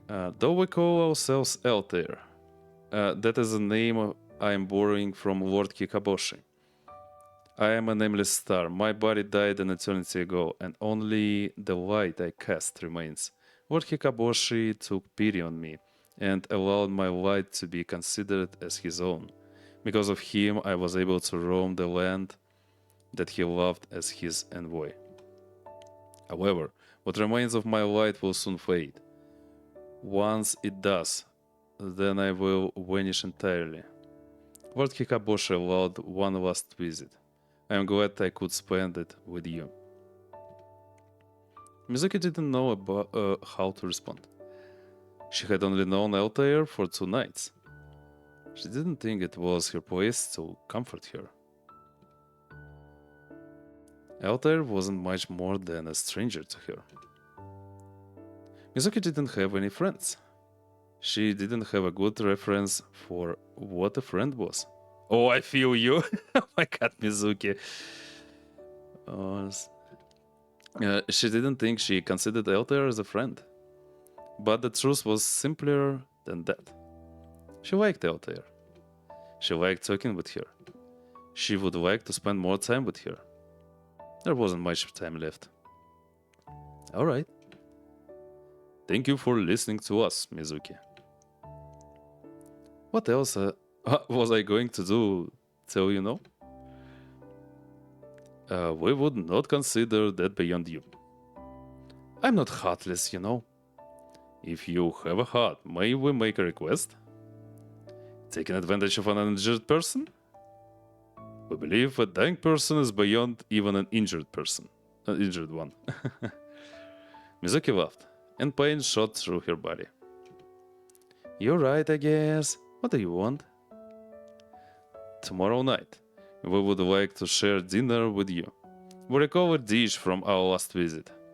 A seafood soup with an animal known as an oyster. We understand that it is luxurious. However, the fortune you acquire from the corpse of a star should be more than enough. That's more a demand than a request, isn't it? It is. We would be overjoyed if you accepted it. I like that more than when you ask politely. That's how a god should be. We do not consider ourselves a god. We are a star. You're a god to me. Mizuki looked up at Altair and the night sky above her. Among the stars, she could see Altair shone the brightest. But that was merely a matter of distance. Soon she would fade away. Oyster soup. I can do that. Thank you, my dear friend. We aren't friends. We're not. We were under the impression that we were. I'd rather not put a name to it. You'll only be here one more night. Though that is true, we do consider you as a friend. A friend, Mizuki. I'm sorry, English. That's your problem. Speaking of your problem. Our problem? Mizuki had been annoyed by something since she'd met Altair. Now that she knew the truth, she could speak her mind on it. Enough of that way nonsense. I liked it when you called yourself I. That we nonsense. Third person stuff. We represent Lord Hikaboshi and ourselves, hence we. Lord Hikaboshi isn't here. You're just you. We, I see. You would prefer this then? That's better. That will take adjustment. I want to ask you something, Mizuki. What would that be? Do you want crab to go with your oyster soup? Crab? Though I have never eaten that before. That is not what I wanted to ask. You have not once called me Altair. Why is that? You don't have to call people by name to talk to them. I understand that. However, not once. Were you avoiding it? I thought something was wrong with your name, but I wasn't sure what. We're a person with a keen sense of intuition, Mizuki. You could say that. Shall I beckon for help now? Let me try to get one more time. Once more, Mizuki tried to get up. Even with her grit, it wasn't happening. She didn't think she'd broken any bones, but she was beaten all over. She would probably be covered in bruises when she woke tomorrow. Mizuki gave up and returned to lying down. Alright, I'll leave it up to you. I will see you tomorrow night, Mizuki. See you. Altair rose up into the sky and shone as brightly as she could. Oh, flashbang! Mizuki closed her eyes, blinded by the light. When she opened them, Altair was gone. Within an hour, a policeman arrived to investigate the light. He found Mizuki in the forest and immediately called for help. When he asked about her circumstances, she gave a vague answer. She said that she was here to search for a meteorite and found one. Mizuki was taken to a hospital and was told she was lucky to be alive. She had rolled several dozen meters down the side of the mountain. If she collided with a tree or fell into a crevice, she would have died. As it was, she escaped with heavy bruising and a few broken ribs. They kept her in the hospital overnight, but there was something she had to talk about. Bound on her hospital bed, she spoke with the policeman who rescued her. She lied that a story was passed down her family about the meteorite. According to the laws of the country, she was allowed to keep it. The policeman recommended that Mizuki sell the meteorite to the country. So that's how it works in Japan. Like I said, here you need to pay 30% of the price.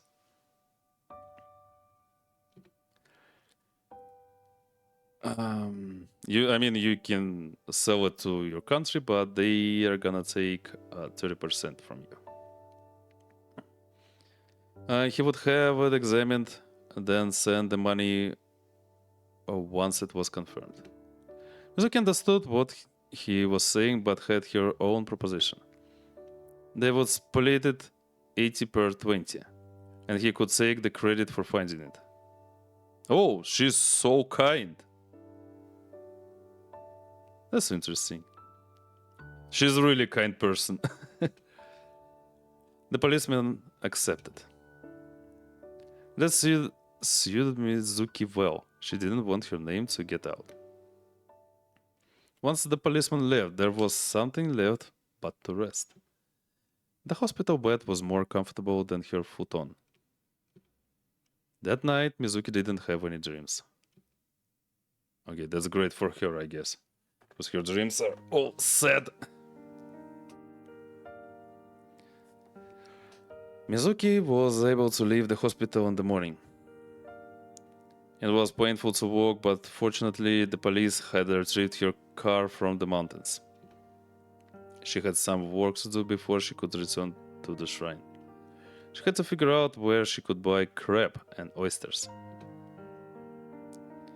The detour gave her time to think about last night. Oh, such a great sunset. Like I said, I like the art in this game. About the nature of the nameless god that had been keeping her company. Despite the fact that Altair was dying, Mizuki wasn't that bothered about it. Everyone died someday. Sounds logical though. Still. That was what she told herself. Asking around, she was able to find a store that sold seafood at a decent price. She had received the money from the meteorite, so she could spend freely. So fast, though. She thought about the question she was asked last night. What would she even do with the money? There wasn't anything she wanted to spend it on. The life she was living right now was more than enough. A small room, convenience store food, spacing out, idling about. Was she satisfied with that? She thought she was. Ever since her mom had left, she wasn't sure about the direction of her life. Whenever she thought about it, she ended up thinking she didn't need one. Was it wrong? Couldn't she be allowed to drift aimlessly like a cloud?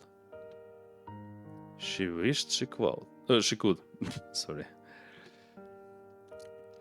Aside from the seafood, there were a few more things she had to buy. She had never cooked oyster soup before, but she had seen it done. It was one of her mom's favorite dishes, so she had eaten it enough.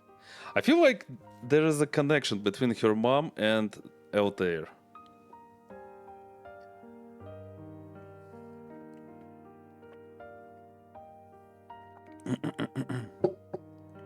Sorry, had to hydrate. Those visual novels make me feel thirsty every time.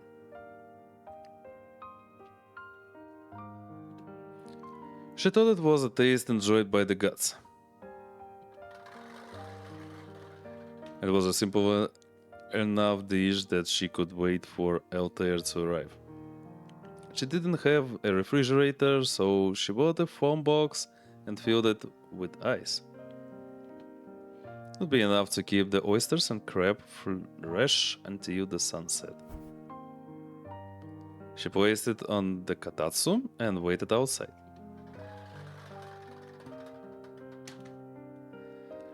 When was the last time she had waited for someone? 6 years. Mizuki was able to convince herself that she was alright alone. Damn, she convinced herself on lots of things, I guess. Even though she's still kind.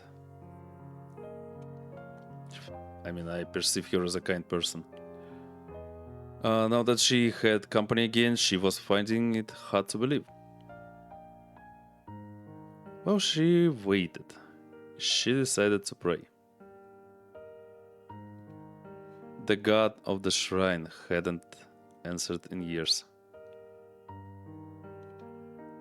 It didn't matter whether they did or not. She would pray until it happened. The moment the sun set, Altair returned. Scattered light gathered into her form. Ah, flashbang. Ah, okay. I have returned, Mizuki. Didn't feel like sitting in the car tonight. I believed it would be appropriate to arrive on the ground. If you know that, why did you crash into my car? I was traveling across space and landed there by chance. How about last night? An envoy of Lord Hikaboshi should be on higher ground, however. You don't have to say it. However, I am here as your friend, and as I arrived on the ground. Mizuki didn't know how to respond, so she gave up. Welcome back. Shall we have dinner? I have been excited for it. It's waiting inside. Did you know? When I told Lord Hikaboshi about it, he was green with envy. I don't think my oyster soup is anything to be jealous about. Every star in the night sky would love to have it if they could. I doubt that. If you find the chance, you should ask them yourself. Do you think that will happen? You're speaking with me, are you not? I'll be in trouble if other stars crash here. One can never be certain of what will happen.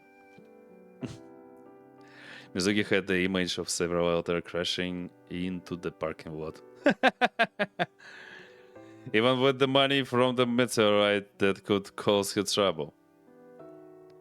Let's get ready for dinner. I haven't eaten today. Neither have I. There isn't anything to eat in the sky, is there? There is not. However, allow me to ask a question. What do you want? This is an embarrassment to ask. Does the Kanpeito we stored in the car remain there? I regret that I was not able to enjoy the remainder of it last night. Mizuki had completely forgotten about it. She checked the car, saw it was in the seat, and pocketed it. It's here, but you can't have it.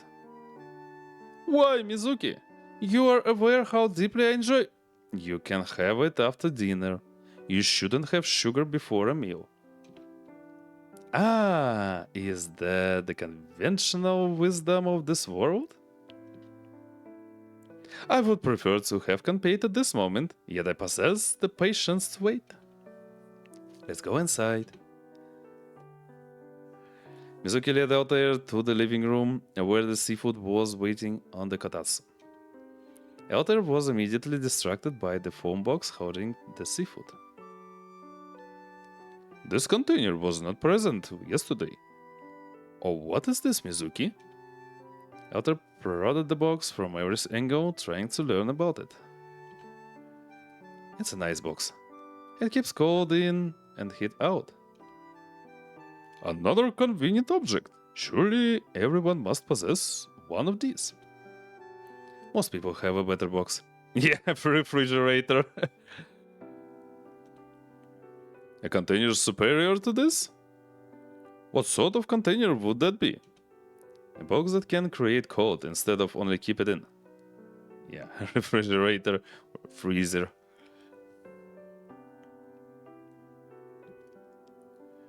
Create cold? I understand creating heat with fire, yet I had never considered creating cold. The world spins. It does, indeed. I would desire to see one of these boxes if I could. I can take a look after dinner if you want. Truly? What an exciting night tonight is. It shouldn't take much time. Mizuki didn't own much tableware, but she did have bowls and spoons. along with a portable gas burner and a pot she brought. She was ready.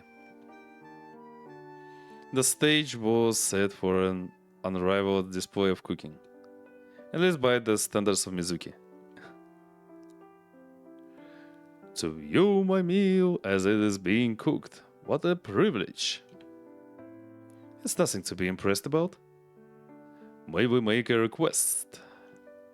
No, a demand. Mizuki? A polite way to make a demand, but sure.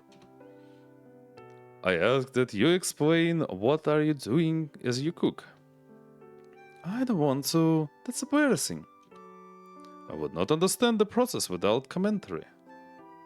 I've gotten pushy. Mizuki thought about it.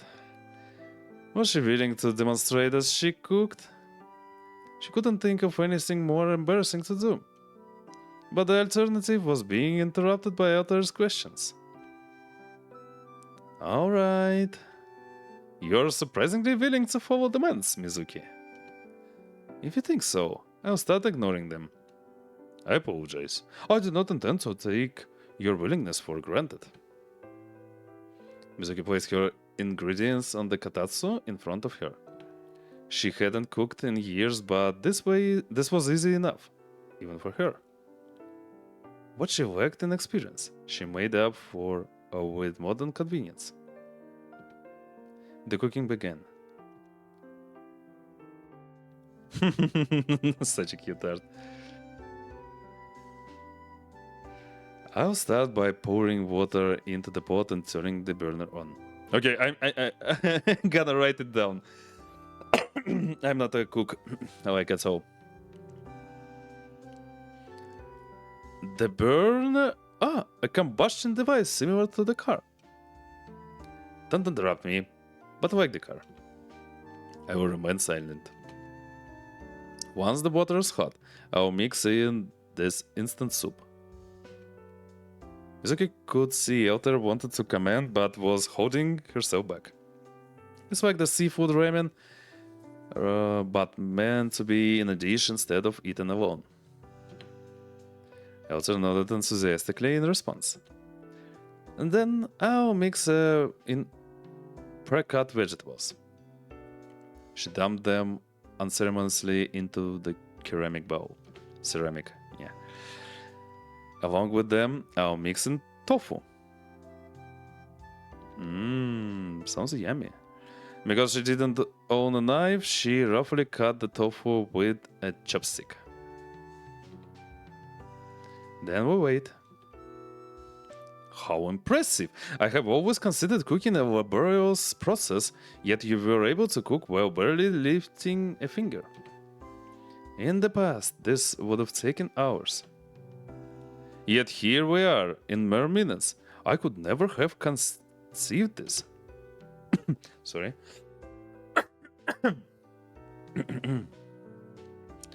It's because of other people's work that it's this easy. For cooking to be this effortless when labor is shared, mankind is truly fearsome. This isn't a good example. I am not trying very hard. I believe you are exerting yourself enough, Mizuki. Lastly, once the vegetables are half cooked, you throw the oysters in and wait. Mizuki opened the foam box and splashed the oysters into the pot. It's a waste to have oysters with instant soup, but it should be fine. She wasn't going to make soup from scratch, not that she knew how. That's oyster soup. As Mizuki finished cooking, Altair applauded. That was a wonderful demonstration. Does everyone cook this way now? No, this is how I cook. What is different about your method of cooking? I don't use many tools. Does the average cook have significantly more? They usually have a kitchen. I was curious about that.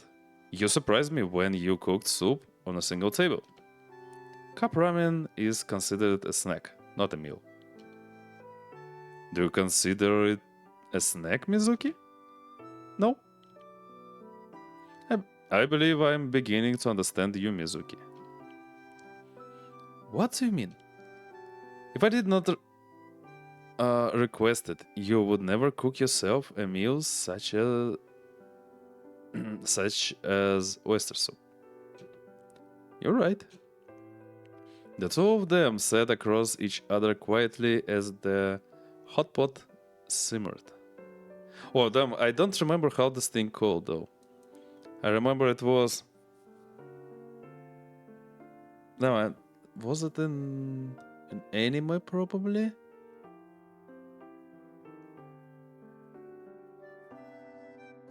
There was a wish of a daughter who lost her family. Oh no, wait. Okay, never mind. I forgot it. Oh.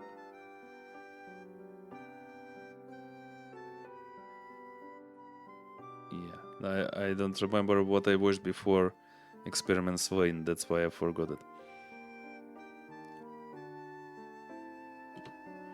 While Walter was focused on the hot pot, Mizuki was restraining herself. She wanted to discuss what they talked about last night. Was now the right time to talk about it? She already knew. There wasn't much time left. She breathed in deeply and felt the crack of her broken ribs. Alright, let's do this properly. Eltera walked away from the hot pot and faced Mizuki. She already knew what Mizuki wanted to talk about. Very well.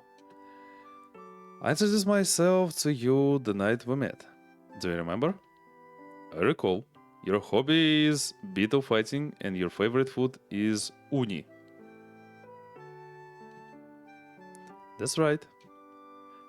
What is uni? It's a spiny sea creature that's creamy and delicious.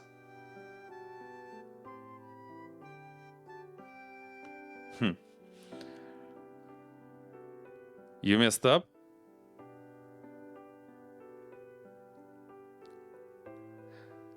Uni isn't eel, it's unagi. Okay, unagi, I remember what unagi is. Uni is sea urchin. By the way, unagi. Okay, yeah, I remember it correctly.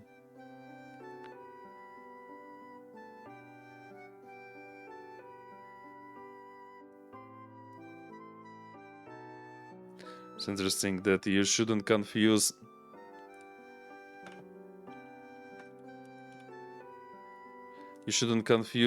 sea eel with this eel. Because sea eel in Japanese is anago. And unagi is river eel. Mm-hmm.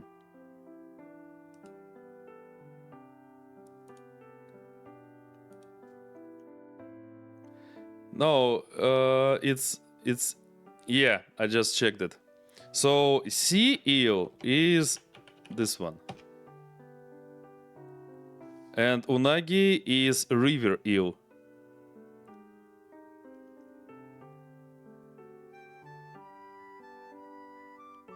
Yeah, learning. We're learning. It's not that unagi is what is the one you eat. Let me check it.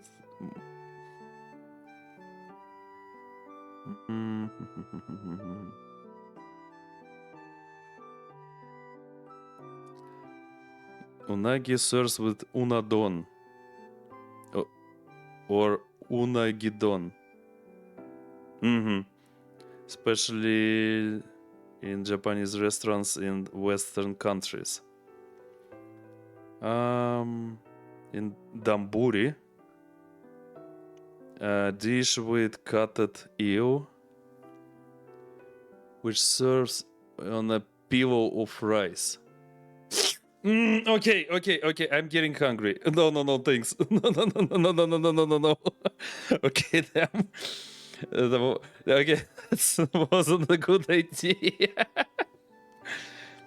I almost choked with my speed now. I wish I could order some sushi delivery, but now since I'm still unemployed, I'm in a really tight economy mode. So that's why I'm not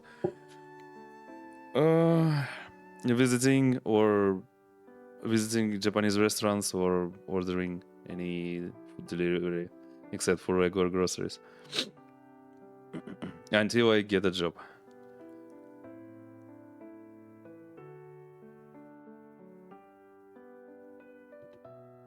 Okay. Ah, of course, that is your favorite food. You are spin. Then finish that sentence. Introduce yourself. Have I not already? You introduce yourself as Hikaboshi, but I don't know who you are. I do not believe who I am is that important. I want to know. What should I even say about myself? Altair thought about it, then settled on her own introduction. I do not have a name, and I am millions of years old. I am the envoy of Lord Hikaboshi. I do not have any hobbies, and my favorite food is oyster soup. I do not have blood. And what is a star sign? don't mind it, Altair. A specific constellation, don't worry about it. Yeah, don't worry about it. If a star sign is a constellation, I believe I would be in Aquila. That would make you a Capricorn.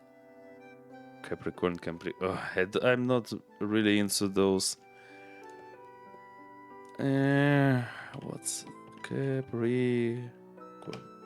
Oh, I see. Yeah. Damn. The namings are different in different language, so I had to check it. And yeah, also I'm not in astrology. I would prefer to be a bird than a goat. Must I be a Capricorn? Is the star sign nearest to Aquila? As a star myself, I would prefer not to be addressed as another star. The irony of that sentence was not lost on Mizuki. Aquila it is then. I like Kanpeito and I dislike light pollution. How do you know about light pollution? Lord Kikaboshi complains about it constantly, saying nobody can see him. He sounds like a petty person. Though he is a generous man, he has much to complain about. Does he complain about how much he misses his wife? So I guess this is the legend. That is the majority of our conversation. My only reprieve is the 7th of July. So that festival is on 7th of July. I guess it. I haven't read the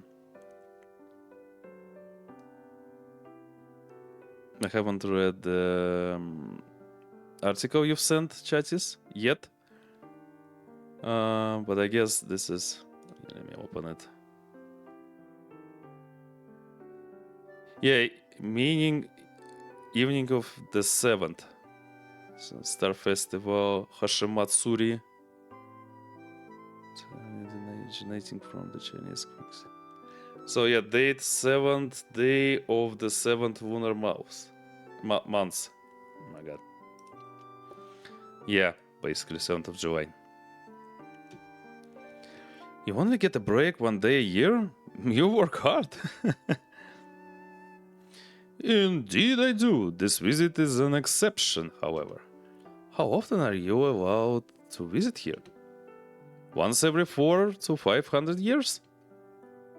Could you tell me about your last visit? As Mizuki asked that question, she saw that the hot pot was ready. Wait, You can tell me while we eat. Oh, the food is finally ready. It would be a good accompaniment to my story. Let me scoop you some. I don't want you to spill it on yourself. Mizuki scooped out a bowl of the oyster soup, steam rising from it. She did the same for herself, then fetched the crab from the box. The crab was a bundle of legs, pre-cooked and broken in half. There was no way Mizuki would ever cook crab herself. As Altar saw the crab, her eyes widened. What a wonderful shape and color these have! The crab must be enormous. These are from a king crab. They are bigger than your head. I would desire to see one as well. I'll see what I can do. What kind of woman you are, Mizuki? Feel like this game is gonna take a while still. So I'm gonna drop off here. Enjoy the story messages. Yay! Thanks for coming and thanks for talking to me in the stream, chatties, and thanks for sharing all the information you know about Japanese culture. Sleep well and good luck on your stream tomorrow, I guess. Since it's Wednesday. Remember you have... Oh, also, chatties, congrats on your pre-affiliate status. Vaxi for me, he's asleep. I will do that a bit later, but I will. Not yet. That's why I said pre-affiliate status. But at least you got 50 followers. And I guess you have enough average viewers. 2 more streams. Yeah, it's gonna be soon. So yeah, I will see you on your stream tomorrow. I plan to be there, though maybe not from its beginning. This soon be a big girl. Yeah, see you tomorrow, TC.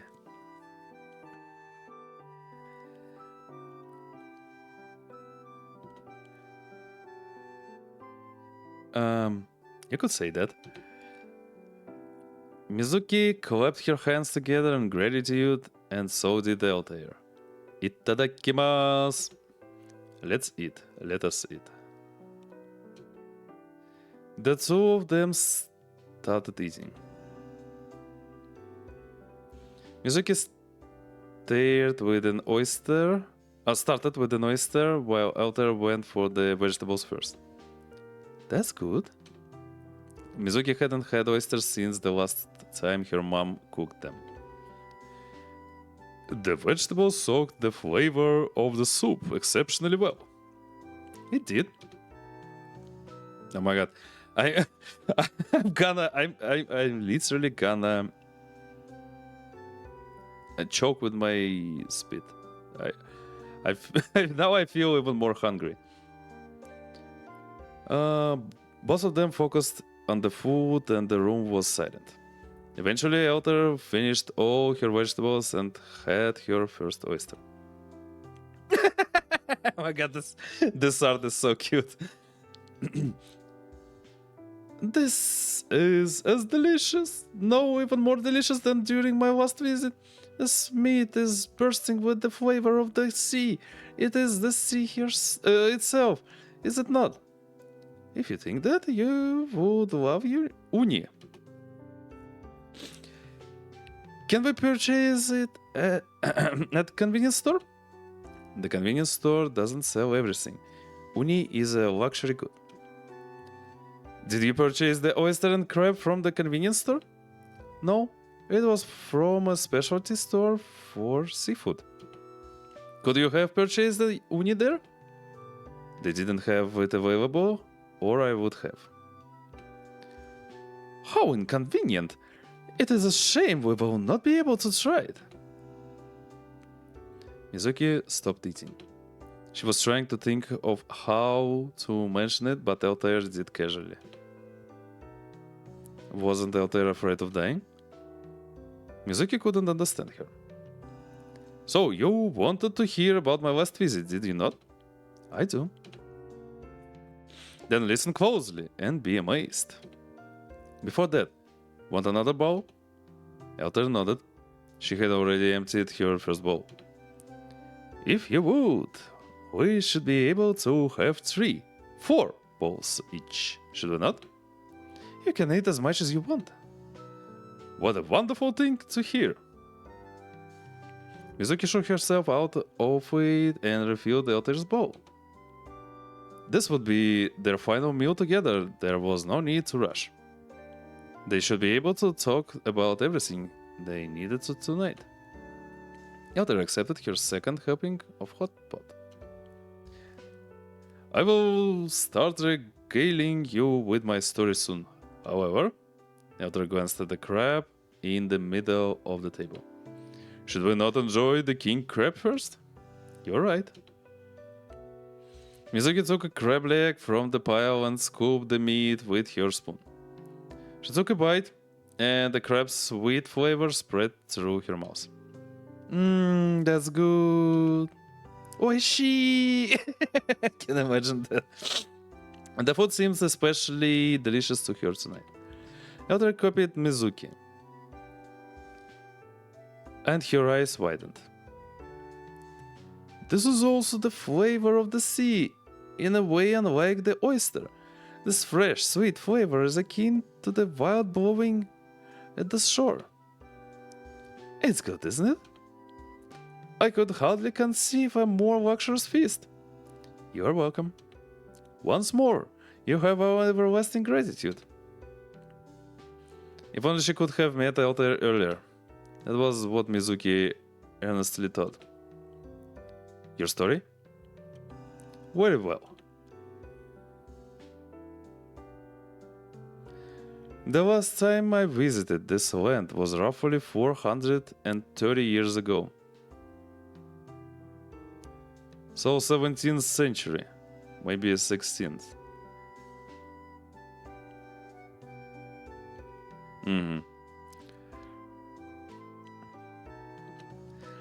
It was the end of a period of turmoil, if I recall correctly. A great villain had just died. The demon king of the sixth heaven, they say it? That's Oda Nobunaga. Again, I remember they mentioned that in the last Steins Gate playthrough we had. Oda Nobunaga. And I wanted to check him out, to read about him. And of course I forgot.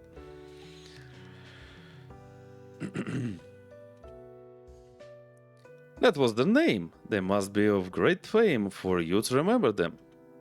You could say that. The person who gave me lodging suddenly resented them. Who were they? They had a most brilliant name. Terumoto. And Nobunaga is to Japan what Napoleon is to France. In both ways? I mean... like... conqueror? Or like...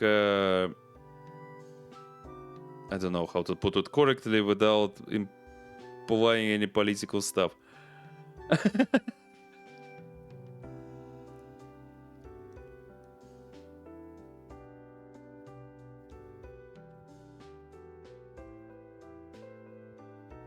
In terms of popularity for his... okay, I see.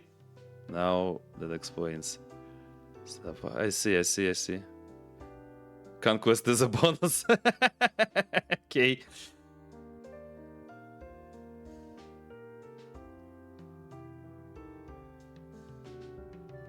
I keep thinking if we have someone like him. We have lots of conquerors back in our history.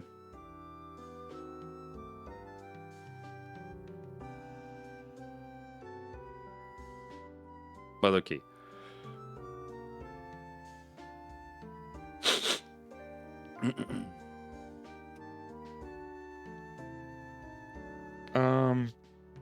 I got along with them well. You said he built a castle. Torumoto Mori? Is that common knowledge, or is your grasp of history that impressive? I know a few things. You should consider becoming a scholar. I don't like studying. You may have an aptitude for it. You are young, it is worth trying. Mizuki no Altair was a god and several million years old, but to be called young by someone who looked younger felt strange.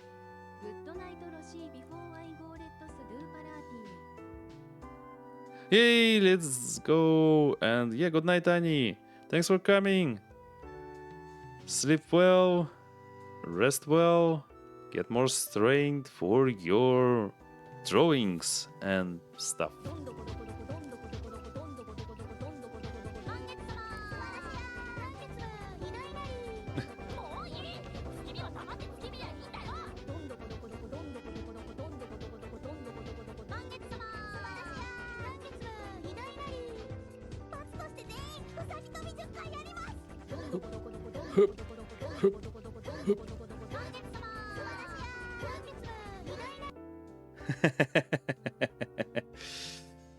Yeah, sleep well, Anya. Good night.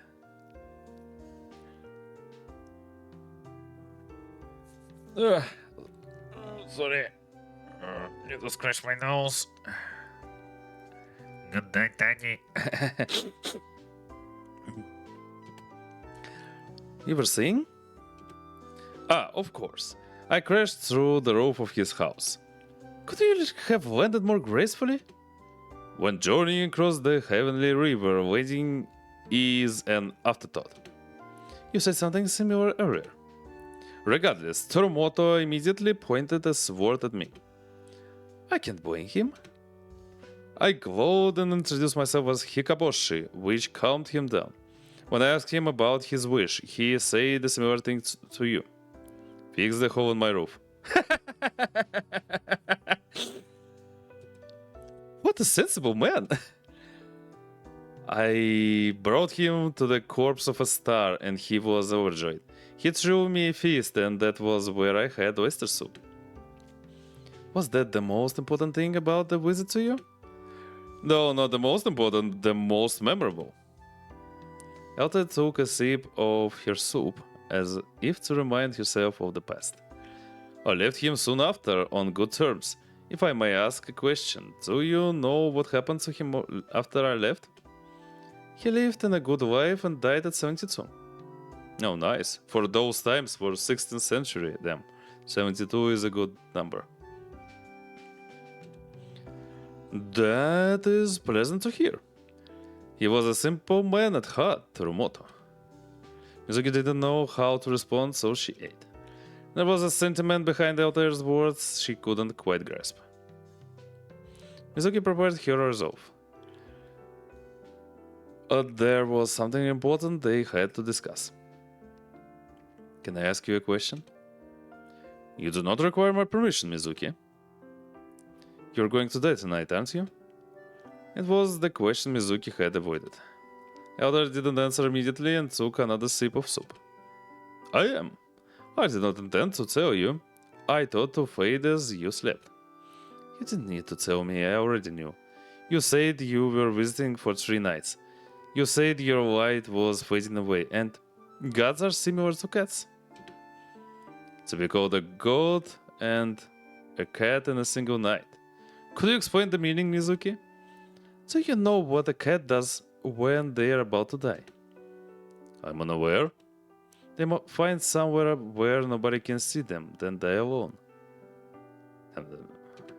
That is the reason you compared me to a cat. It isn't just you. Have you witnessed the death of a god, Mizuki? Mizuki hesitated. In truth, she trusted Altair enough to tell her everything. There was no risk telling the dying star her story, but she had never told anyone before. She didn't know how. We should eat. Mizuki, tell me. I'll tell you everything about it, but I don't want your feast to get cold. Very well. The two of them continued to eat without another word. With the atmosphere as it was, the food wasn't as delicious. Mizuki didn't know earlier, but this was meant to be Altair's last meal. Yeah, like before the death sentence.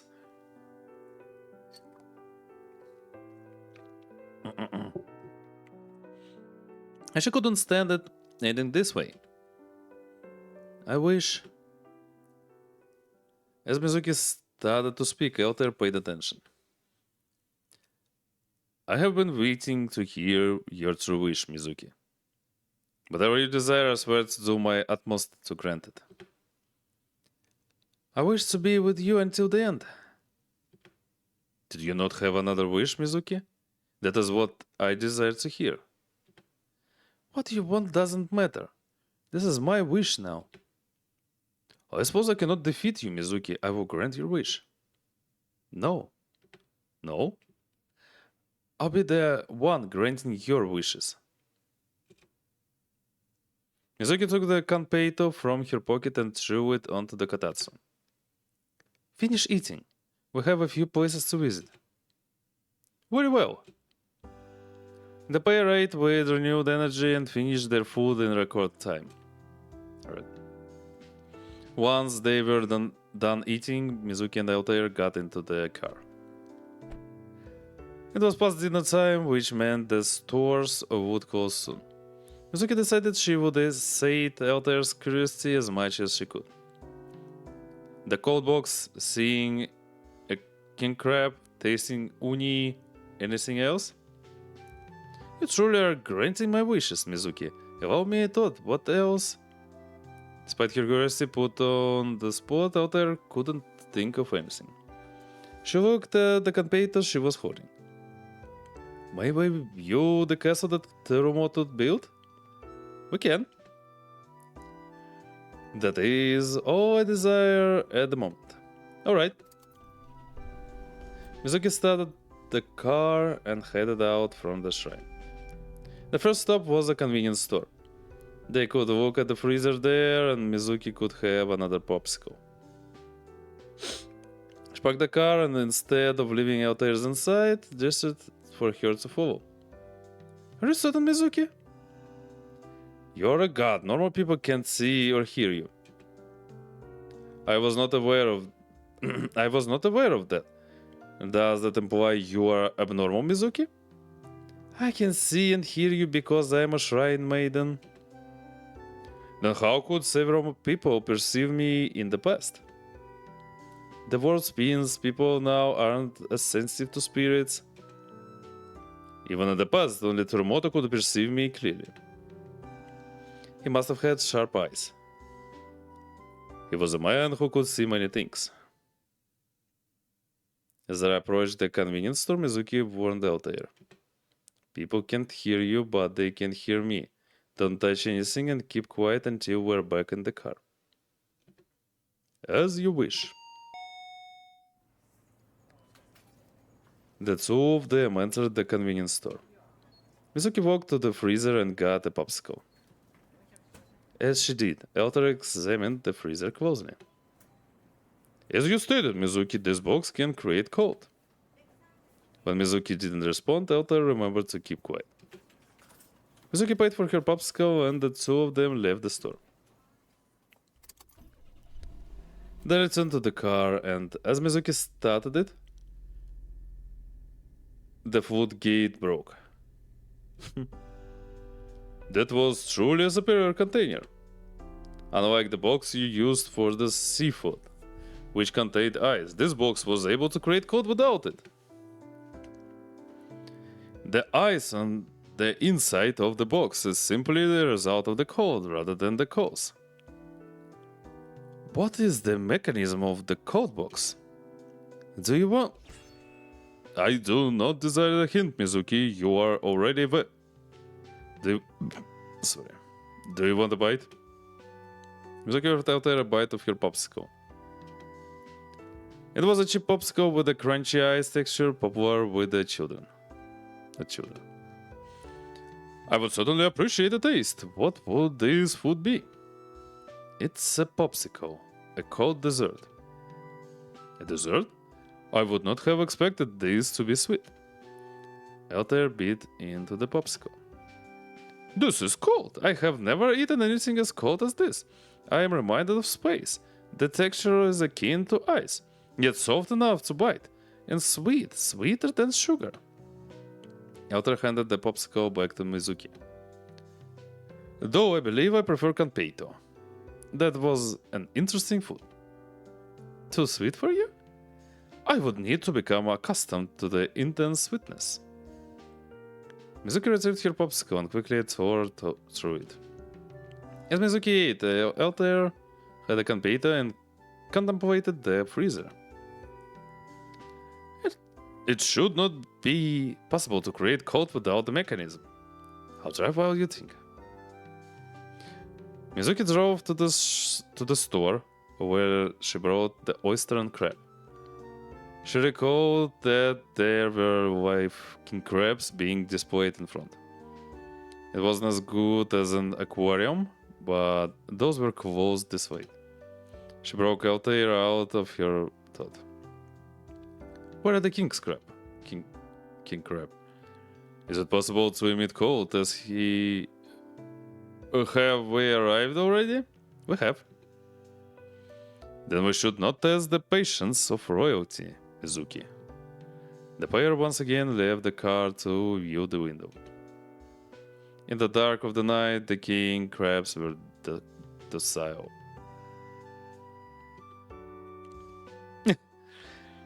What a grand creature! For royalty to be captured and eaten is a cruel fate. Aren't they delicious though? Regrettably, I must admit they taste as grand as they appear. Aren't you going to apologize? It would be disrespectful to seek their mercy after gleefully devouring them. You can only show gratitude. Is that the meaning of the gesture you perform before a meal? That's right, it's like a prayer.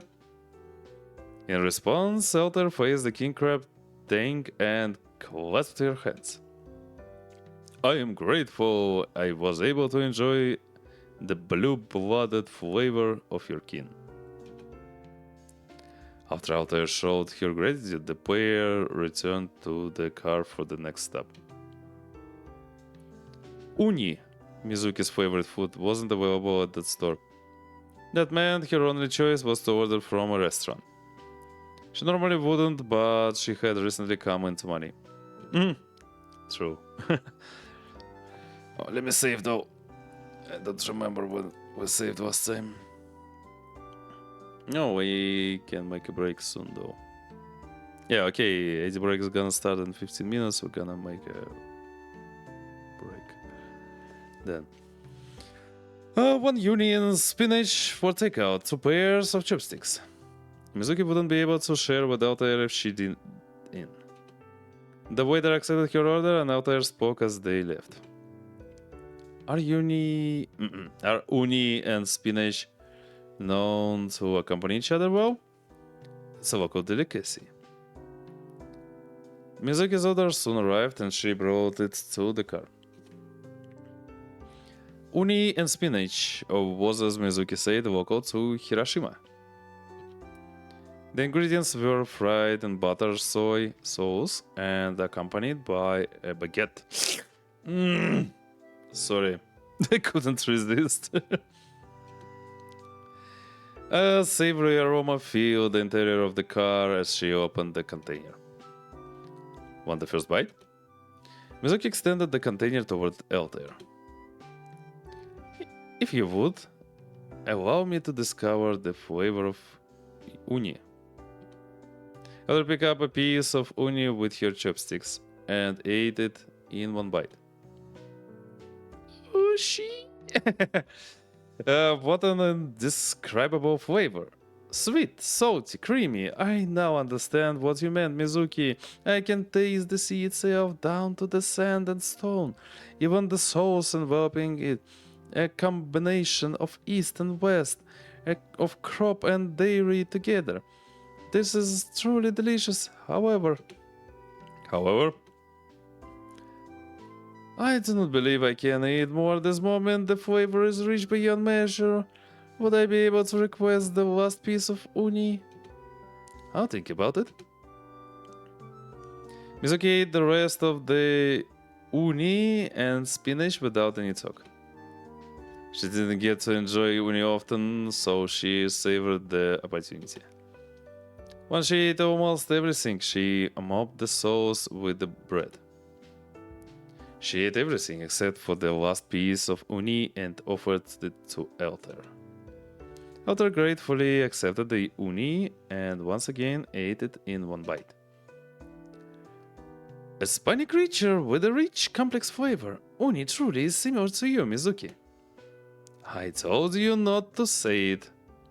I believed it needed to be said. We only have one place left then.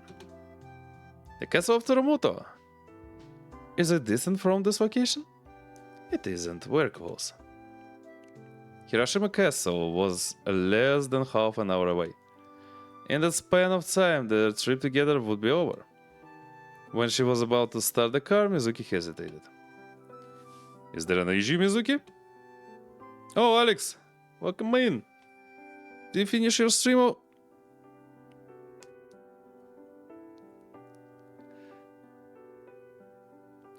How was your stream? Did you complete Baba Is You?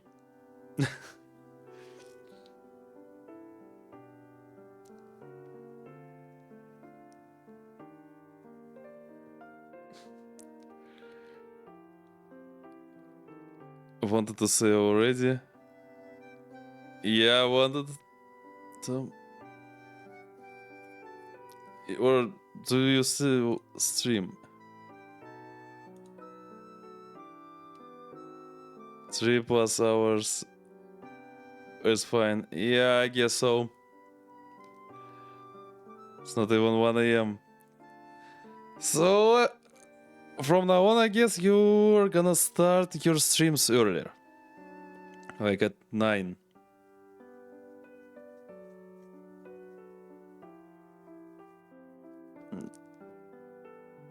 That's right. So yeah. The only option, the only thing you need to do is not fall asleep after your dinner. It was very convenient. Yeah, true. Don't take a nap after your dinner. Otherwise, you oversleep it again. Damn that. That emote of neck is really fun. So, did you complete the game?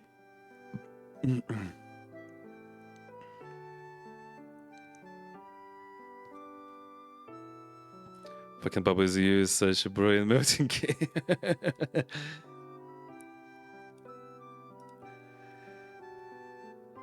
Only one area. Damn, I thought you were close to its end. Damn, yeah. That game's name, I mean Baba Is You, reminding me of that old movie. The second part of that movie. If you remember that the DMB movie, there was the second movie filmed by the other director, but there was a joke like they called the delegation from India called that guy, Kazakov guy, they call him Nikola Baba. And he said like, why the hell I'm Baba? I'm Deda.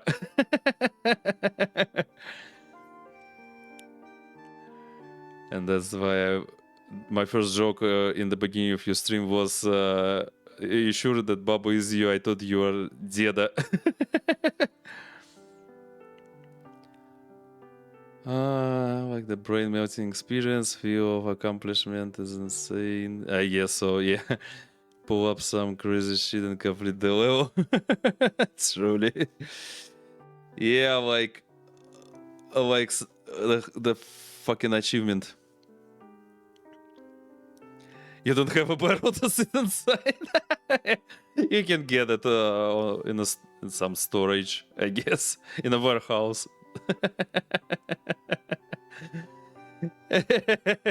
And yeah, we need to. If you get it, we need to weld you in there and cut the little hole for your face and call you Alex Deda. Little window, yeah. So you saw the movie, I see, because I remember the second, the third, and the fourth movies wasn't really popular back then, because the first movie was insane, and then Ivan Охлобыстин decided to join church, and the other director started to film that stuff. No, the first DMB. Yeah. The first DMB is the best one. Unfortunately, the jokes there can't be normally translated. You can't normally translate there to English them.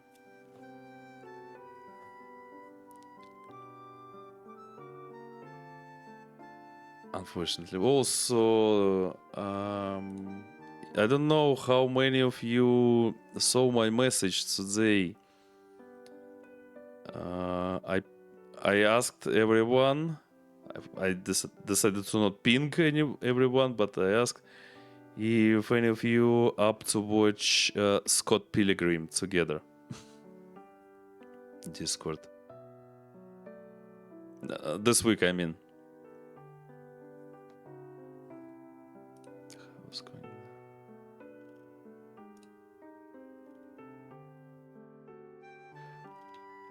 It's fucking funny. Yeah, true. We need to choose a date though, cause I'd like to do it as soon as possible. As on time though, yeah, like the same time we watched that test movie. I guess was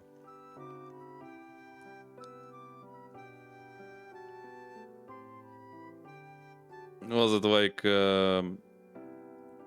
8 or 9 p.m. local time? Not sure, never. Okay. But yeah, the thing is, I watched Scott Pilgrim only in a Russian dub, so I missed lots of jokes. Of course, that's why I wanted to watch it in original English. And that's why I decided to make a watch along.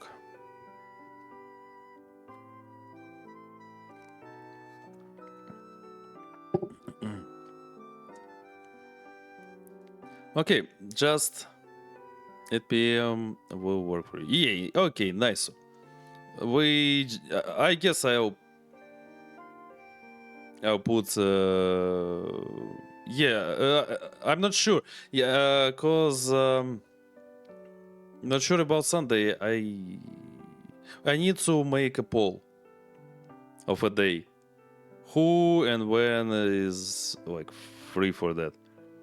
Sunday land is 1:50. 1 hour and 50 minutes, kinda. Like maybe less, 1 and 45. Poll, yeah. Okay, I will make a poll then after the stream. Because yeah, I see COJ can't join us for sure, and I don't want to wait for the next week. And Voldrons never liked Scott Pilgrim. That's okay. That's understandable. So we have others to ask. So yeah, since you just joined, Alex, this is okay. No, let's do it like this.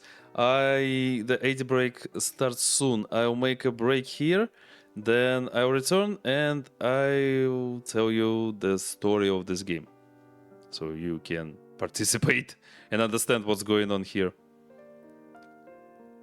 So yeah, let me make a break here, like 5 minutes, I guess. I need to boil the water for my tea. Yeah, kinda.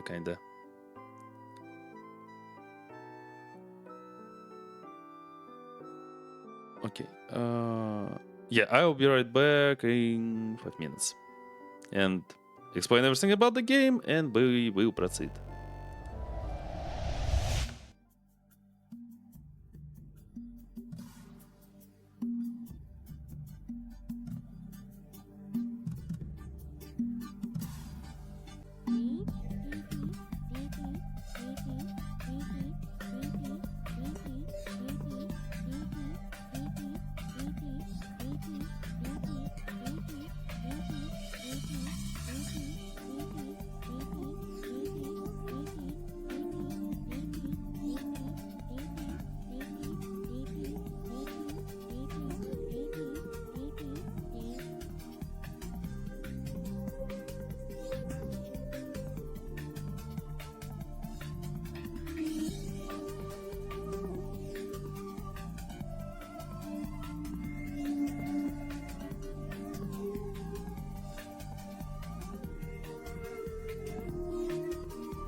Okay, me back. So, first of all, I wanted to say, Alex, you need to upgrade your PP pasta to PT pasta because it's PT break, P and T. The game is it? Yeah, you can see the game called the Seabed's Shining Star, and as you can see, it's a visual novel. Also, it's free on Steam. I found it randomly exploring my discovery queue in Steam, and wanted to play something cute and cozy.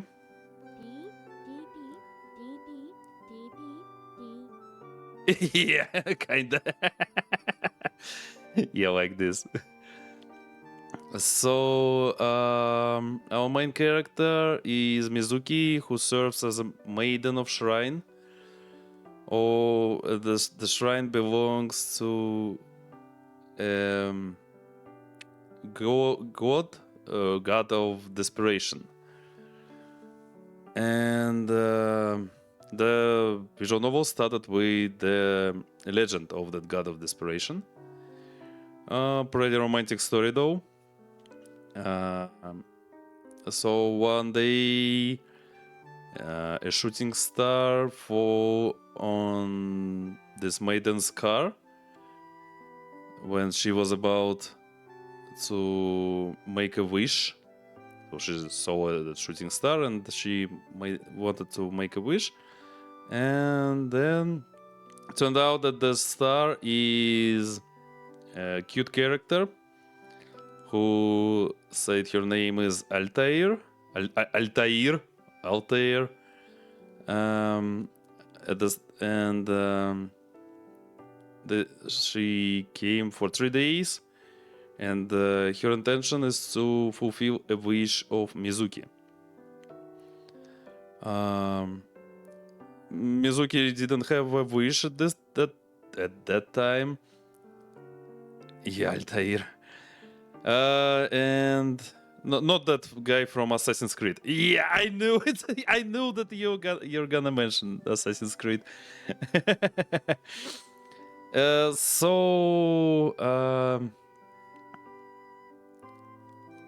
Since Altair broke Mizuki's car, Mizuki said like, "Fix my car," and Altair said like she can show Mizuki where the a meteorite lies, so she can dig it and sell it.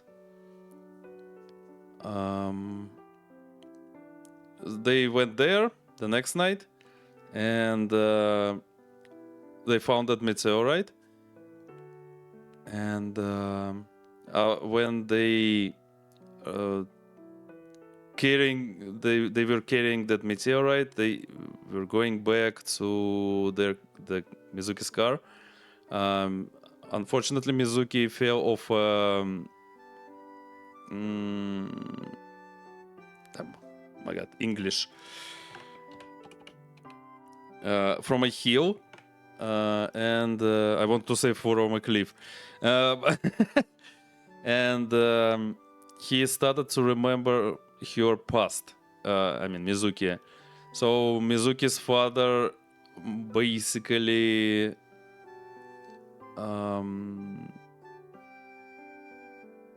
traded her to that goddess of despair.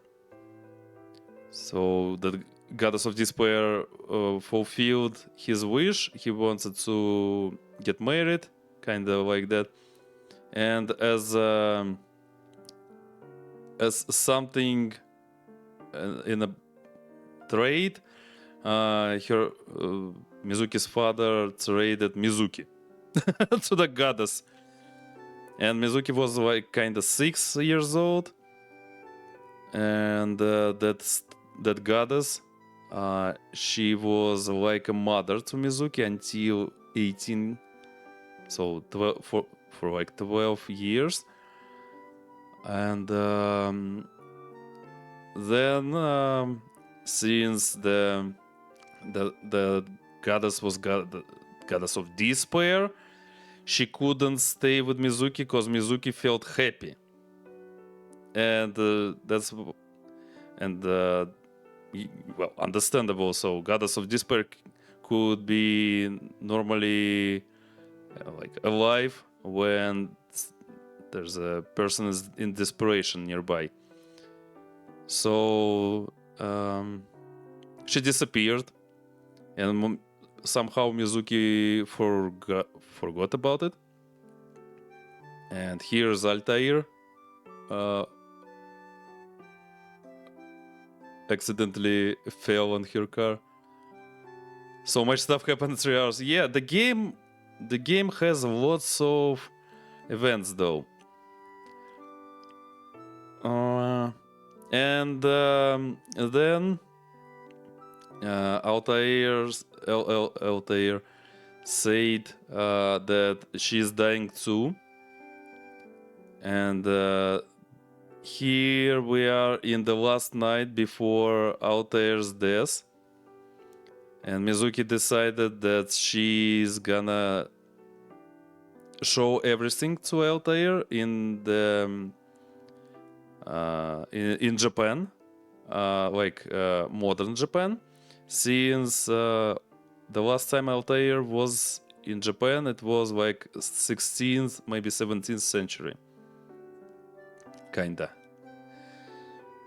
probably 17th though. And the last time Altair was in Japan, she did the same. She gave a man who found her also a meteorite, and he built a castle. And now they are going for that castle to look at it. Really funny story. And so Mizuki is showing all the stuff now. Yeah, and guess I didn't forget anything.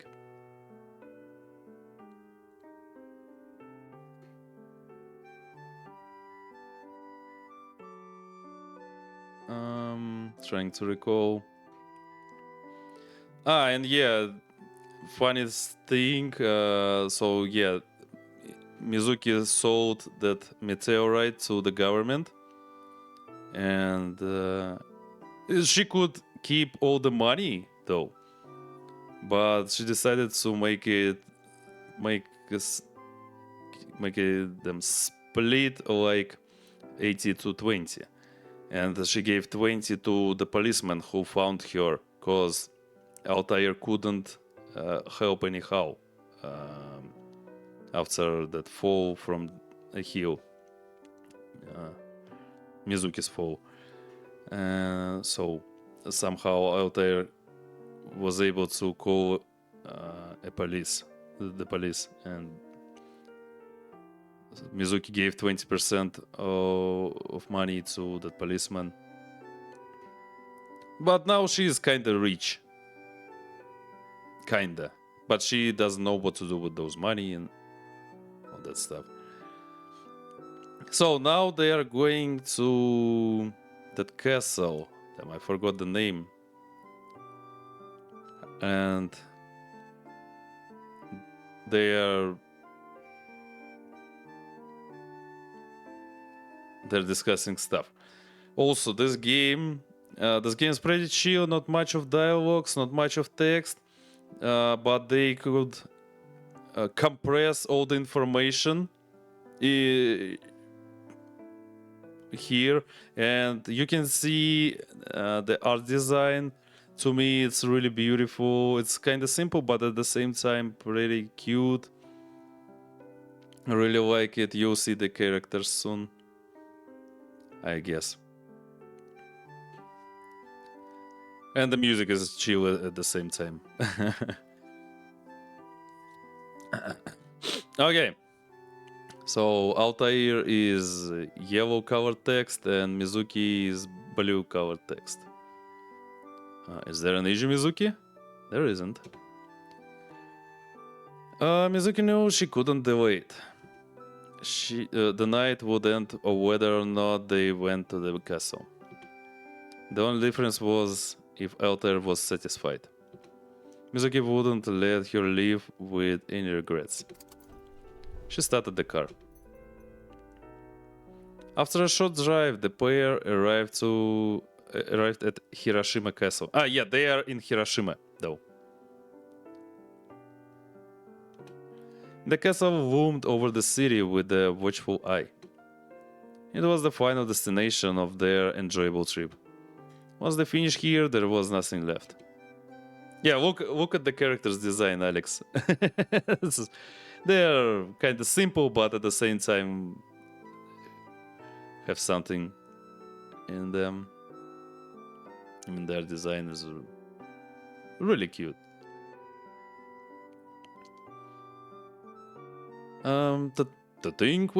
The wish of Terumoto is standing after all this time. Yeah, Terumoto. Okay, so Terumoto was that guy who found Altair. With free stuff. Yeah, exactly. The game is free. But at the same time, you can support the developer by buying the art. How it's called?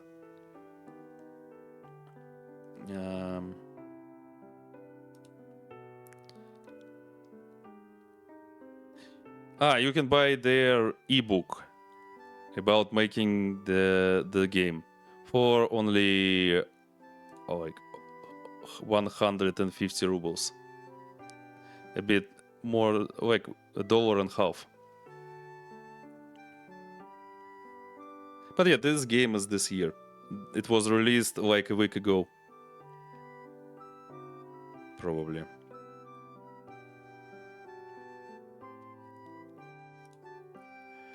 Altair gazed at the castle caught in memory. It's fine for it to look simple. Yeah, exactly. Everything is simple, but at the same time really cute and interesting. And cozy in this game. I'm amazed by it. I was never able to see it before I left. I only heard him speak of it, dream about it. Mizuki took a seat on the grass. What sort of person was Mori Terumoto? Terumoto was a simple, cautious man with a modest amount of ambition. Despite living during a time of war, he never seemed to lose his footing. And you got along with him? Unlike everyone else who could see me, he didn't treat me as a god. Could you believe he had the audacity to call me a nuisance, Mizuki? Easily, I can see why. He was my dear friend, the same as you. It would not be a surprise to me if you held his blood. My family line have lived here for more than 1,000 years. Seabed Shrine existed before Hiroshima did, before even Japan. In regard to Seabed Shrine, allow me to ask, is the god of the shrine absent? They were not there. And there was no way Altair wouldn't notice as a god herself. Mizuki was the shrine maiden of an empty shrine. Alright, it's about time I tell you about myself. I said I would. Mizuki gestured for Altair to take a seat next to her, and she did.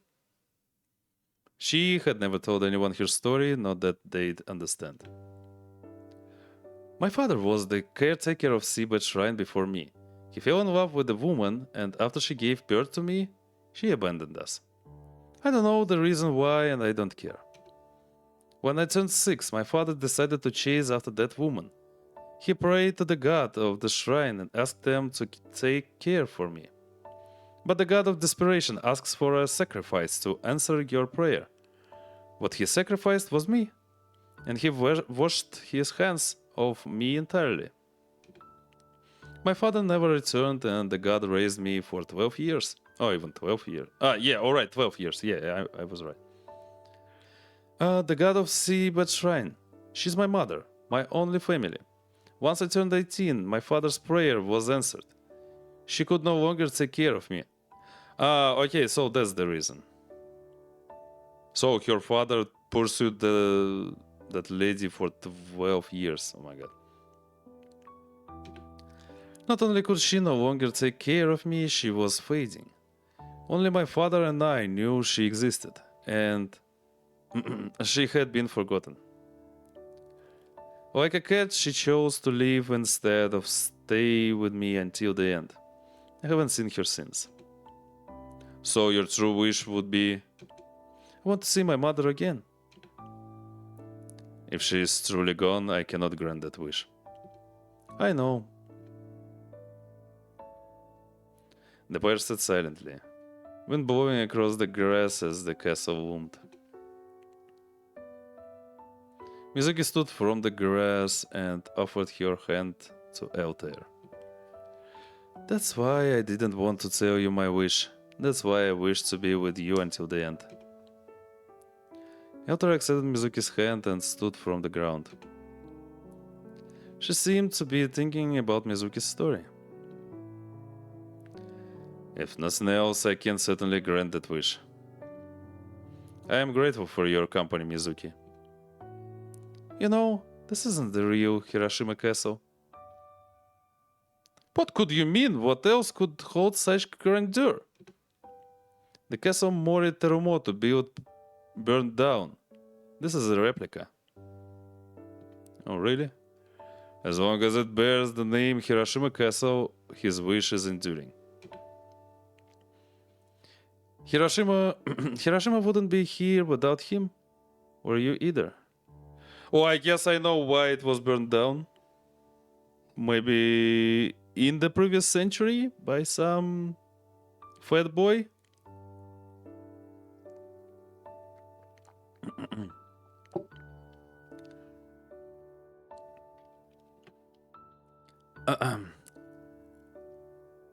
At long last, you understand my importance, my influence upon history. The last 3 nights are more important to me than that. I could only hope that you will never forget them.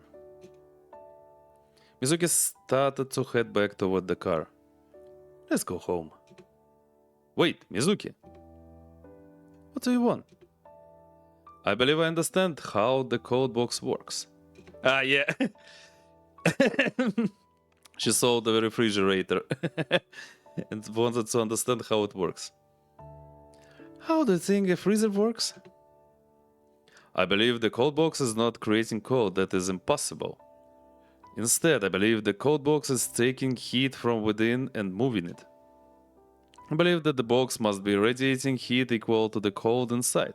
This allows the contents to stay cold. I believe this is the correct answer, Mizuki. That's right.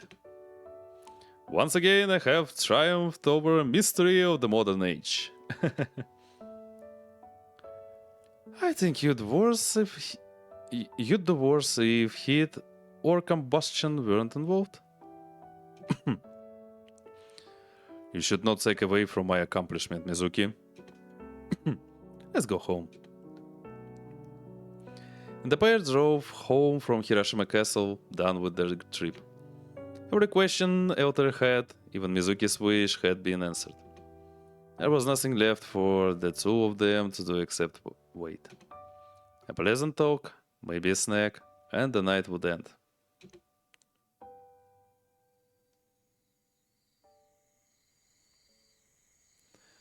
After talking about her past and the money from the meteorite, Mizuki decided that she didn't need 2 jobs anymore. There's something I wanted to do. What would that be, Mizuki? I want to stop using the shrine as a parking lot. What is the meaning of the term parking lot? A place where people keep their cars. I thought they all belonged to you, and you were simply collecting them. I only own the car you crashed into. Then it is fortunate that I did not crash into another car. You could say that. The owner of that car would blame you for it, would they not? I'd be able to pay for it with the meteorite, but it would be annoying. Mizuki took the keyring with the key to every parked car. Could you wait in the house? This shouldn't take long. As you wish. One by one, Mizuki moved each car from the shrine to a nearby parking lot. She paid the parking fee and kept the key with her. She would hand them over to each person when they came for their car. Soon the shrine was empty of vehicles and clean of any debris from them. If Mizuki wanted to see Altair off properly, it couldn't be in a parking lot. If her mother even returned, she'd be pleased to see the shrine clean. Using the shrine as parking had supported her sad lifestyle, but she didn't need it anymore. When Mizuki entered her house, Altair was nowhere to be seen. Are you there? Water faded while she was working, she would be crushed. I was investigating the basing room. I am fortunate I do not require it. Mizuki breathed a sigh of relief. What happens to the food you eat? It is combusted and converted into light and heat. How are you feeling? I feel radiant. I do not give the impression of a star about to fade, do I? You don't. That is precisely what I desire to hear. Altair sat down in the kotatsu. May I demand a bow, Mizuki?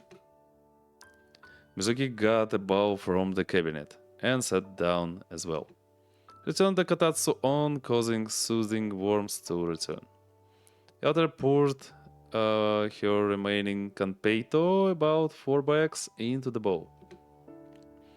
I ask that you share this kanpeito with me, Mizuki.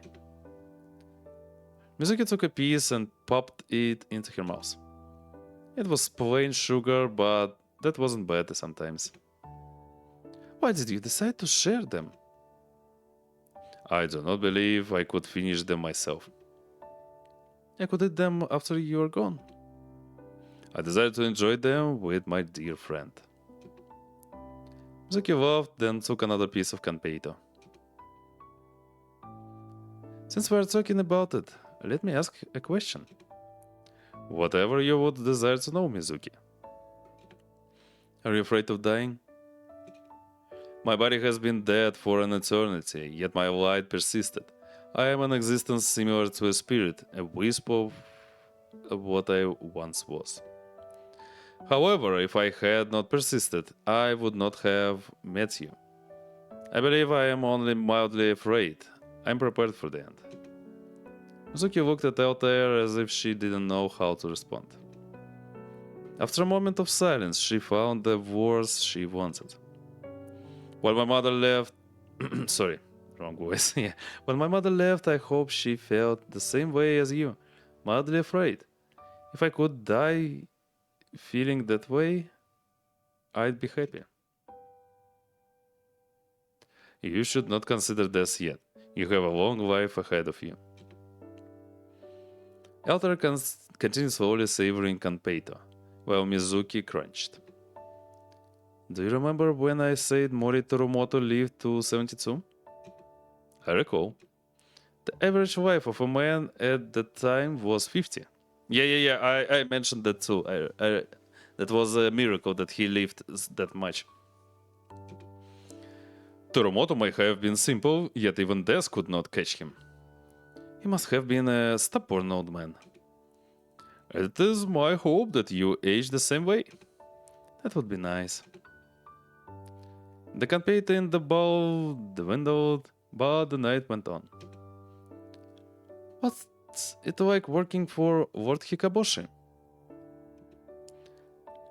I would say difficult, yet satisfying.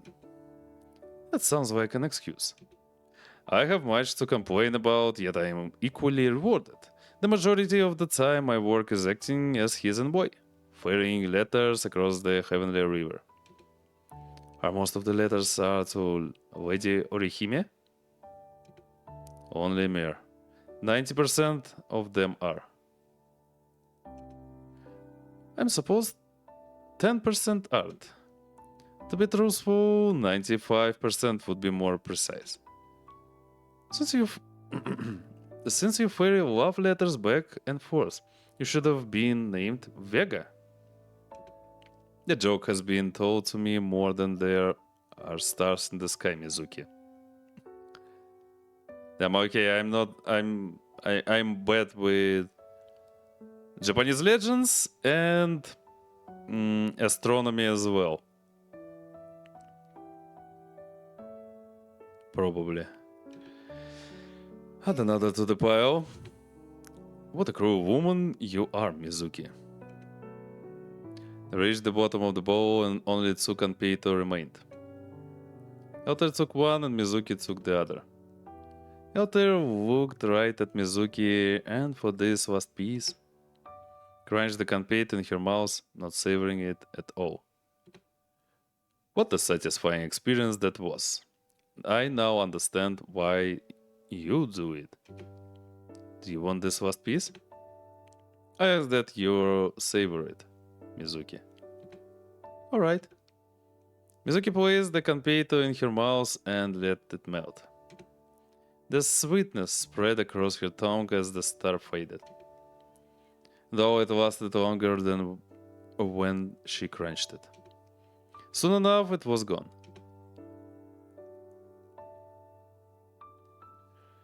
Is is this Seabed shrine, Mizuki?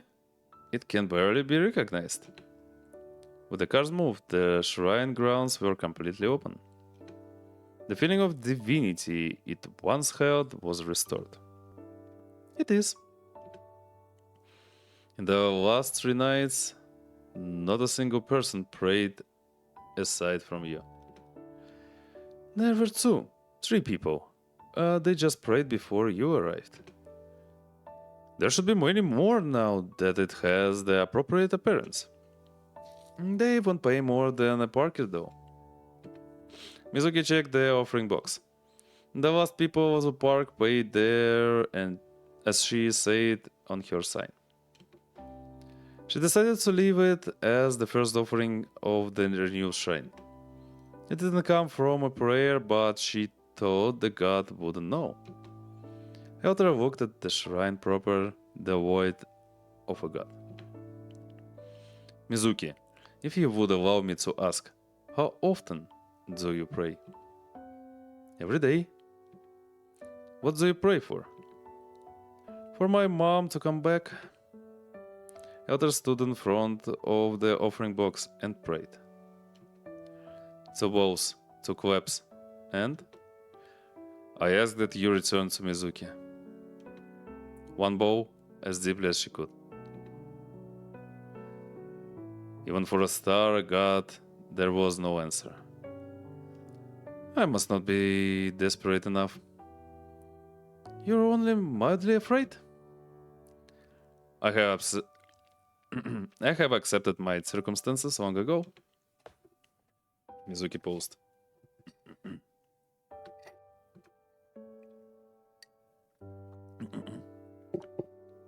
Sorry, hydration.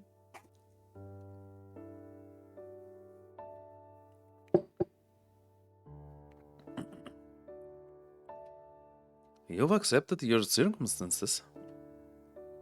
I have thought of fading away longer than you have been alive. Don't you wish you could live longer? Mizuki immediately regretted asking that. It was rare for her to ask such a tactless question. She kept quiet as Altair thought about her response. If not for the kindness of Lord Hikariboshi, I would not be here. I have lived a long life and experienced a great amount of joy. I believe that I am satisfied with the life I have lived. Damn, no regrets, that's a good motto. However, Elter looked at the sky where her star once shone. Mizuki followed her gaze upward. They looked together at what remained of Elter's light. If I may answer selfishly, I desire to live slightly longer. To serve Lord Hikaboshi until the next Star Festival. To enjoy another 100 kanpeito. To spend more time with my dear friend. Mizuki moved her gaze from the night sky to Altair and asked another tactless question. What if that wish could be granted? It would be wonderful, yet I dare not dream of it. I have been wishing for my mom to return for 6 years. You must love her. You must love her deeply. I do, but now I know the reason she hasn't returned. What would the reason be, Mizuki? I accepted my circumstances. As I have? As you have. I can't wish for my mom to come back and you can't wish for a longer life as you've accepted your death. I, in my heart, accepted my mom was gone. I wanted her to stay with me. If she was going to fade away, it should have been where I could see her. I can't stand that she decided to fade alone. But I know that's what she wanted. Mizuki. You couldn't be more different from my mom, but you are also similar. If I didn't wish to be with you until the end, you'd be leaving soon. I wouldn't be able to accept it. I am not going to leave, Mizuki. I will grant your wish. No. No? I will be granting your wish. You have already granted me everything I could ask for. You have given me Kanpeito, sated my curiosity, been my dear friend. There is nothing more you could grant me. I'm satisfied, Mizuki. I'm not. What are you unsatisfied with? Everything! Everything? My car has giant dents. I have several broken ribs. I live in a tiny house. Not enough people pray at the shrine. The people that do pray are terrible. I had to use the shrine as a parking lot, and now that I've stopped, I won't get paid. My mom left me so that I wouldn't have to see her die, and I've been alone since then. Lastly, Mizuki pointed directly at Altair. Someone I care for is about to die. There's nothing I can do about that, Mizuki. There's nothing you can do, that's true, but like I said, I'll be granting your wish. Mizuki turned onward to the shrine. Or at least my mom will. Mizuki, cease! Will the god not demand a sacrifice? I refuse to allow you to sacrifice yourself for my sake. What you want doesn't matter. I want you to live. 2 bows. 2 claps. Mom, if you can hear me, I need you to save her. 1 bow.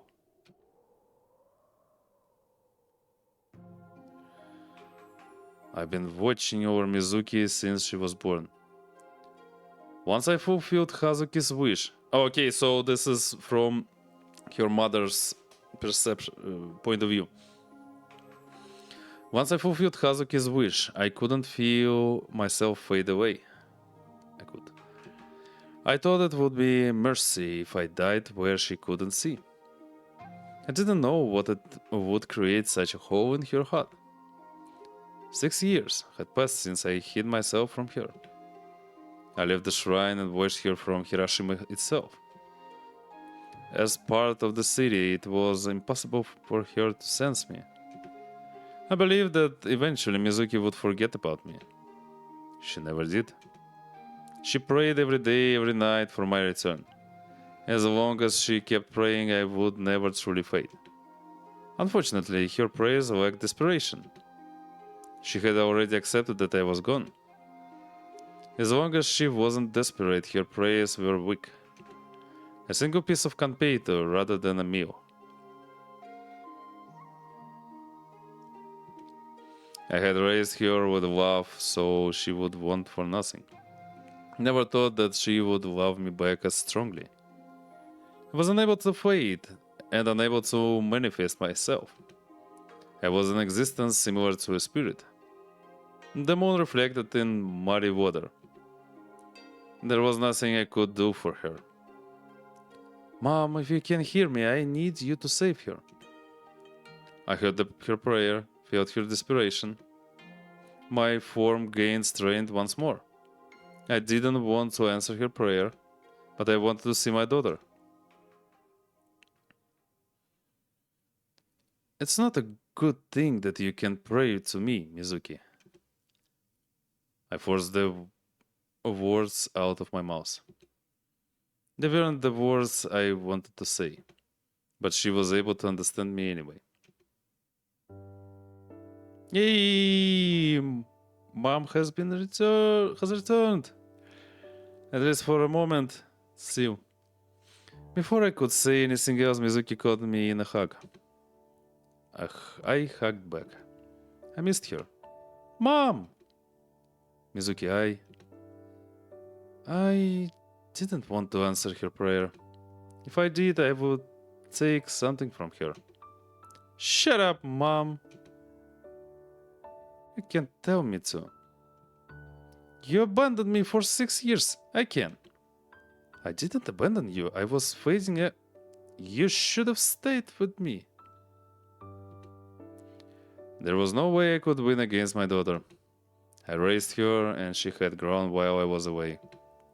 I let the hug linger for as long as she wanted. And if I had the choice, even longer. Eventually, Mizuki broke the hug. I took a step back and examined the other person present.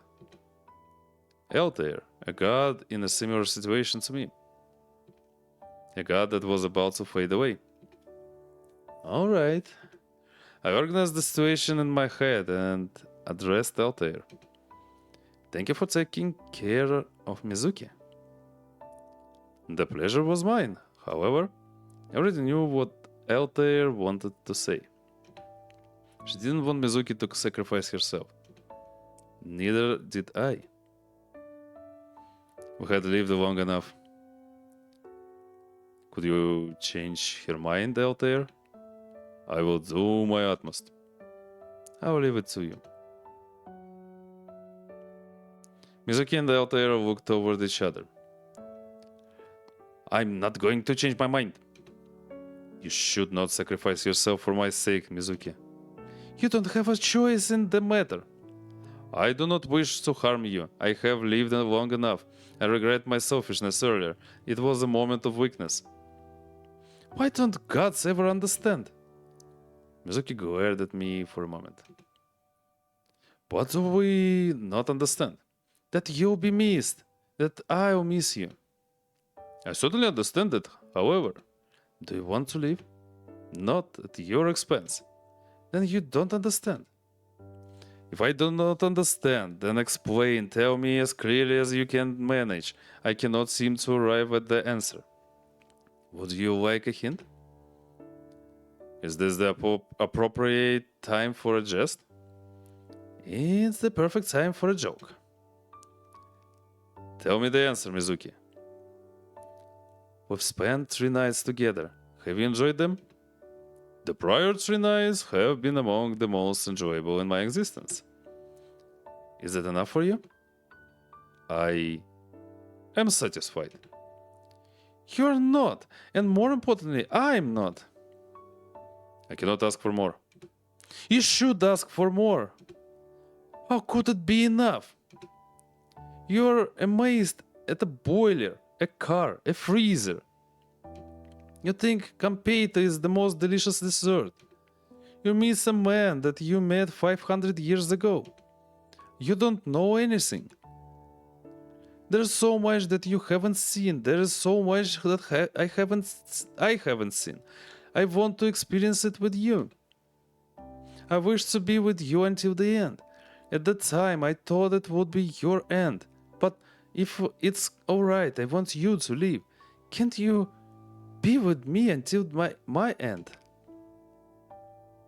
Elder was stunned but silent.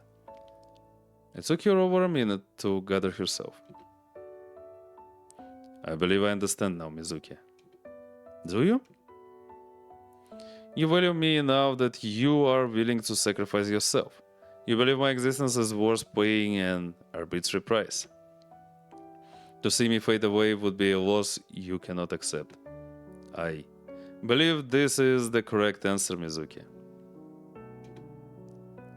That's right. What a cruel, mischievous, and kind woman you are, Mizuki. You could say that. You could have flourished even in the time of Terumoto. Elder had been completely outplayed. My daughter had overcome her with sheer selfishness. Can't speak. It didn't leave her any room to argue, defend herself. I hadn't seen this side of her since she was a child. Elder turned to look at me. I have done what I could. Mizuki has defeated me. Thank you for trying. You have raised the monster, god of desperation. You can call me... Oh my god. How to read it? What? Wow, you? Why? Wow, you? Yandex, help me. Japanese.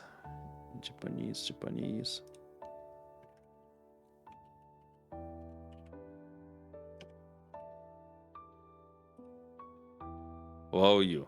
Okay, I was right.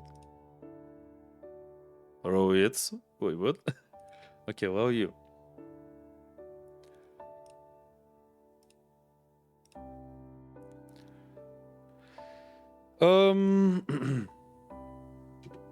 Then allow you. I leave here to you. I'll see what I can do. That left only Mizuki and myself. We looked into each other's eye. So. Alright. Do you know what's about to happen? Mizuki may not know the meaning of sacrifice. You'll take a sacrifice from me, like my arm or my daughter. You have a daughter? I don't. And I don't think I ever will. I'm disappointed, but I understand. If I did have one, she would make a great sacrifice, though. That's probably what Hazuki thought. Hazuki was pathetic to the end, but at least he gave me Mizuki. Mizuki, I don't want to take anything from you. You're the god of desperation, you have to. I'm a god, there is nothing I have to do. Mom, if I do this, I'll be able to save both of you. I don't need to be saved. Elter and I, we've lived long enough. If I take from you, we'll live with regret. At least you live to regret? Please answer my prayer, Mom. You'll be able to stay around for a while as well. This is everything I could wish for. She was right. I would need another sacrifice at some point, but I'd be able to stay. I'd be able to be part of my daughter's life, if only for a few years. It was a convincing argument. I couldn't find an easy way around it. I love you, Mom. As your daughter, please let me do this. It's because you're my daughter that I don't want you to. It was the right to lecture me when you left. If you trust me, if you think I can take care of myself, let me do this, Mom. This is my decision, my prayer. I didn't have a choice. I only had one trick left. What are you willing to sacrifice? Anything. A man's life of 50 years under the sky is nothing compared to the age of this world. Why are you quoting Oda Nobunaga?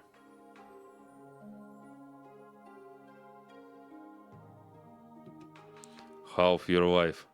If you want her to live as long as you, give her half your life. Alright. Was my daughter an idiot?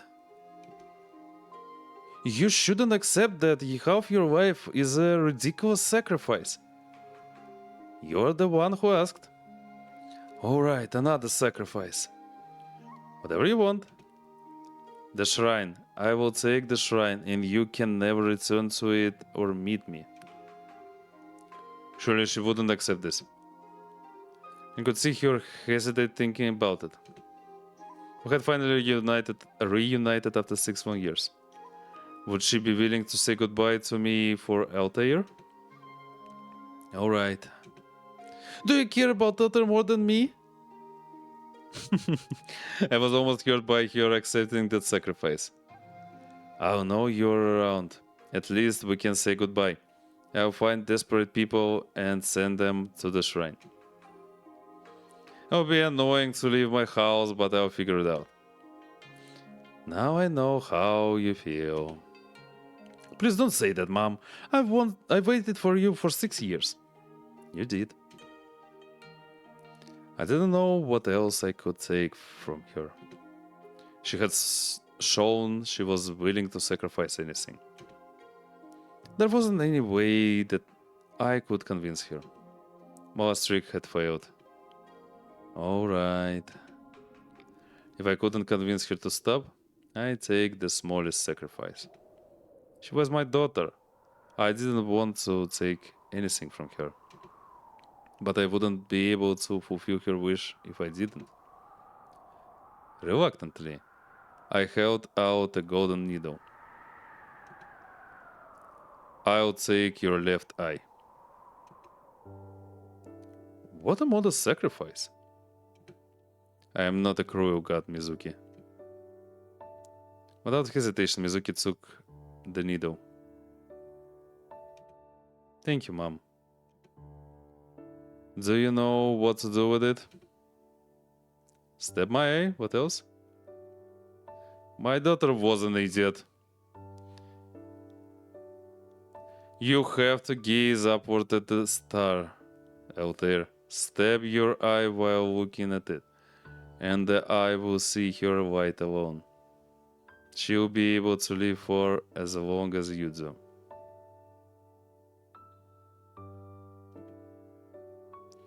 I hope you live that long as well, Mom. We'll see. I'll make it happen. Don't keep her waiting. I had nothing more to say to her. What an annoying girl she was. Who raised her that way? They did a great job. You heard her. Are you willing to sacrifice your eye for my sake? An eye is a bargain. An eye for a lifelong friend of my quality? A bargain indeed. Alright, I'm doing it now. Mizuki prepared herself, the golden needle in her hand. She was more than mildly afraid, but she was strong. She looked up at the night sky where Altair was. There you are. Mizuki wouldn't let Altair fade away alone. The star would shine as long as she lived. She pushed the needle into her eye. Okay. Thanks God they decided to not show that. A few months had passed since then. Winter came, then spring, then summer. Soon July had arrived, and with that, Tanabata. Yay! The day Orihime and Hikaboshi could meet again. When I returned to living in the shrine, I was shocked. Even though I was watching over her, I underestimated her. I didn't think that a person could live with so little. She owned almost nothing that she didn't need. With the money from the meteorite, she was set for a while.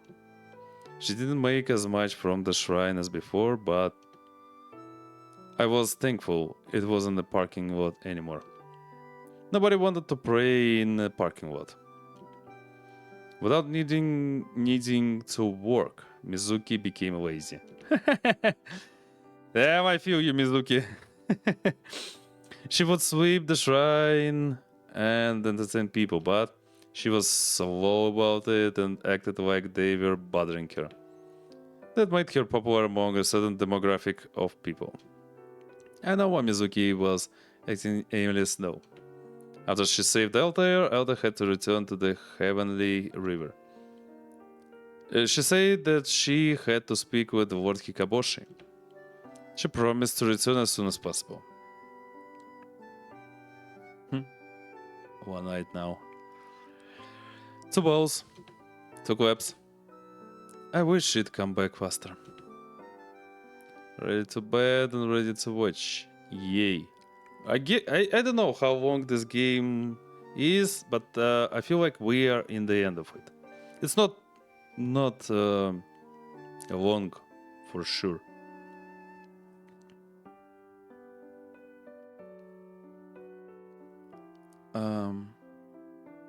One ball. I've been praying every day, but I can't sense any desperation. As the god of Seabed Shrine, I'm usually within the shrine itself. I know she'll return. Then you should stop asking me. What sort of sacrifice do you want, Mom? That's what I'm supposed to be asking you. We can negotiate. How about the tip of my pinky? You can't negotiate with a god, especially not your own mother.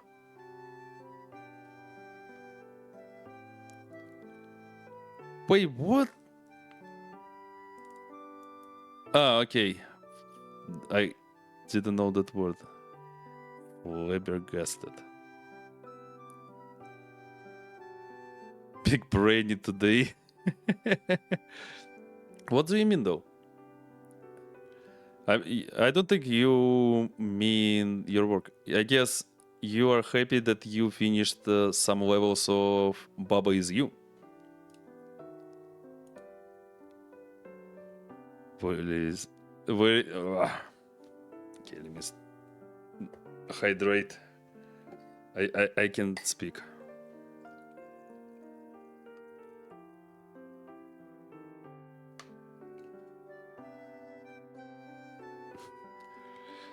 Where's my... I have 2 redeems that I really like. Wake the fuck up, samurai. We have a city to burn. This one and this one, yeah. English, motherfucker, do you speak it? Yay. Yeah, because damn, every time after like 4 hours of stream I can't speak it. Sorry. Yeah. Tea is still hot though.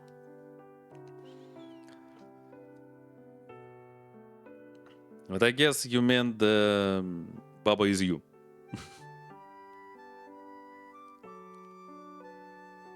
Some stuff at work went nice, did some big brain stuff for Switch integrations, big brain of an idea to start early, and some big brain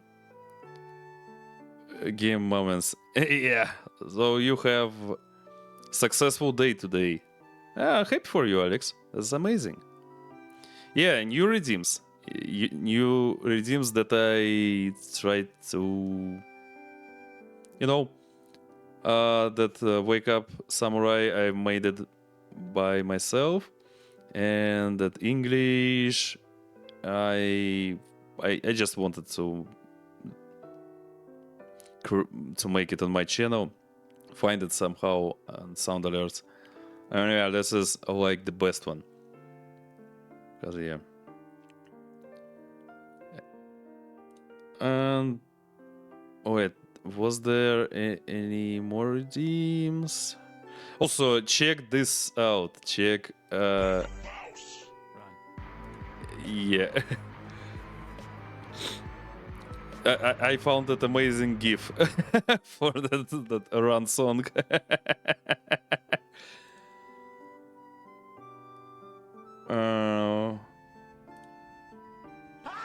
Oh yeah. Oh my god, 12 drones. Fuck my wife. Yeah. Yeah, that chipmunk or who it was that was from the beginning. I also added the GIF to this one. Let him cook! I said let him cook! Yeah. And oh, well, what it was? Yeah, for Hello Darkness 2. Yeah, probably that's so. Ah, yeah, this one too. With Chica Fujiwara.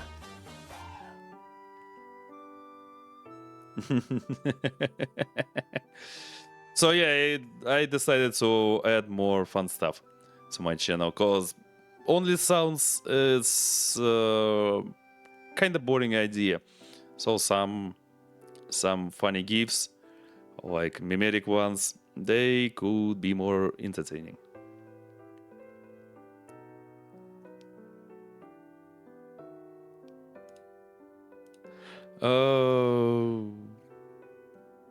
Yeah, but damn, I need to synchronize that wake up redeem. Wake the fuck up, samurai. We have a city to burn. Like I need to cut some.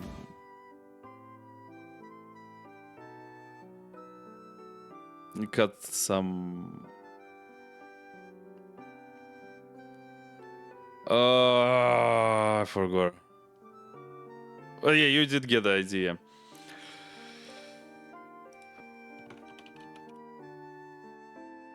Cut some frames from the GIF, I guess, or cut or add.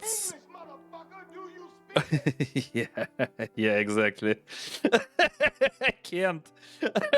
That's why I added this redeem, cause I forget English every fucking time, every 5 minutes, I guess. Especially when I have the 2 days break between streams, like Saturday stream and then Tuesday stream, Sunday and Monday, perfect days to forget English at all.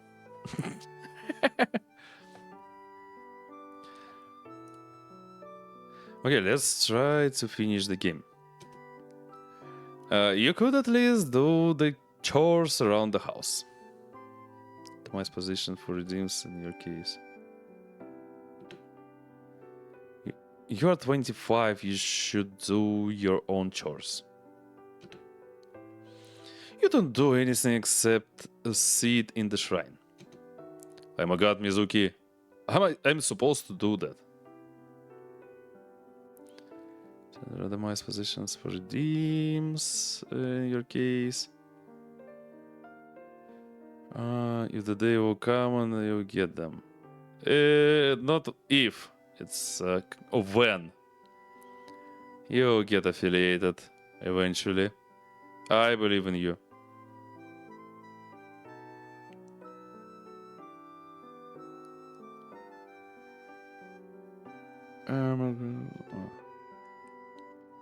Have you gotten any good prayers recently? Someone prayed to roll an SSR I asked for the air. Fucking gotcha. Were they happy about that? No, they're bold and have an SSR they don't want. Fucking gotcha. Typical gotcha stuff. I looked at Mizuki and the completely empty shrine around us. Not a single person was here, everyone was at the festival. Oh, why are you here, Mizuki? I'm waiting. I didn't have to ask what she was waiting for. Yeah. Fuck. Slot machines are even better than gacha, if you ask me. But still, Gamba is shit, in my opinion. I don't have luck for that at all. Did you ever have your car fixed? I did. It's in the parking lot nearby. Didn't cost much in the end, did it? The meteorite could have paid for it 100 times over. You considered buying an apartment with that money? My house right now is enough, Mom. It's barely even enough for you. As we bickered and bantered into the night, a shooting star shot across the sky. Did you make a wish, Mizuki? I did. Hello there. A crash echoed through the shrine. Mizuki knew the source of the crash. She knew her car had been dented again. She didn't care. Okay, this looks so cute. Across the vastness of space, we have arrived. Damn, she looks so happy by crashing her car again. Yeah, Mizuki. Same. Oh, the end. Yay! Okay, that's 4 hours long. And 4 hours full of coziness, happiness, and really warm feelings. I give this game 5 out of 5. Just because it looks cute. It have lots of cozy vibes. It has lots of thoughts to think about, like how short our life is, what do we wish for, as my opinion. It has a really cute soundtrack, and it saves my time. So basically, you don't need to make a huge game to tell a story. I mean, this game is literally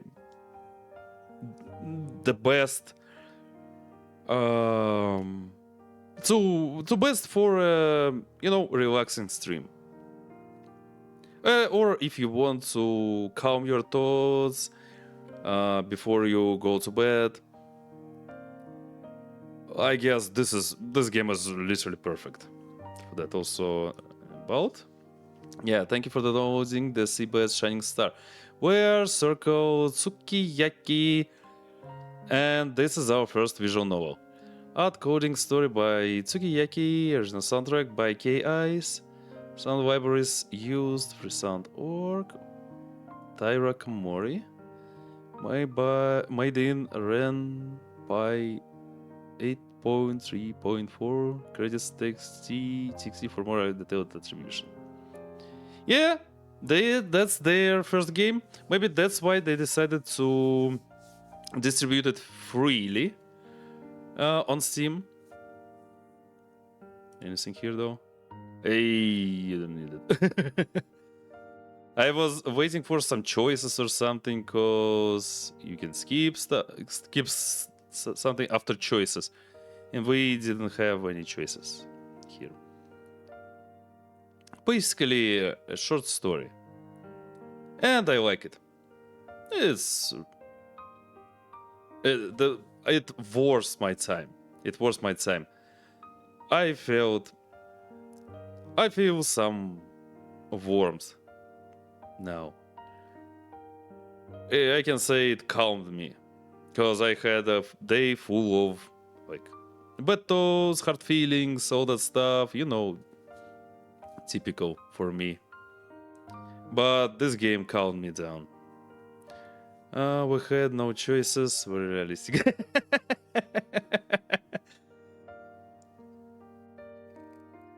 It depends. It depends, I guess. So yeah, I must. First of all, I must thank the developers for this game, the Circle Tsukiyaki. They did a great job. I like the game. I love the game. It's really great. They did it great. Thanks to them, like so much. They saved my mood. They helped me to improve it, and they made me think about some stuff. Also, yeah, the thing is that they made us to discuss things during the gameplay, because we discussed a few things from Japanese culture. Thanks to this game again. That's why Chartis posted that link on Discord though. About what it was about Tanabata. Yeah, because I wanted to hear that legend about Hikaboshi and Orihime. I feel like maybe I heard it before, but I totally forgot that legend. They mentioned it here. Also, they mentioned Hikaboshi many times and Orihime probably twice. And yeah, they mentioned lots of national Japanese traditions, history as well. They remembered the Oda Nobunaga person.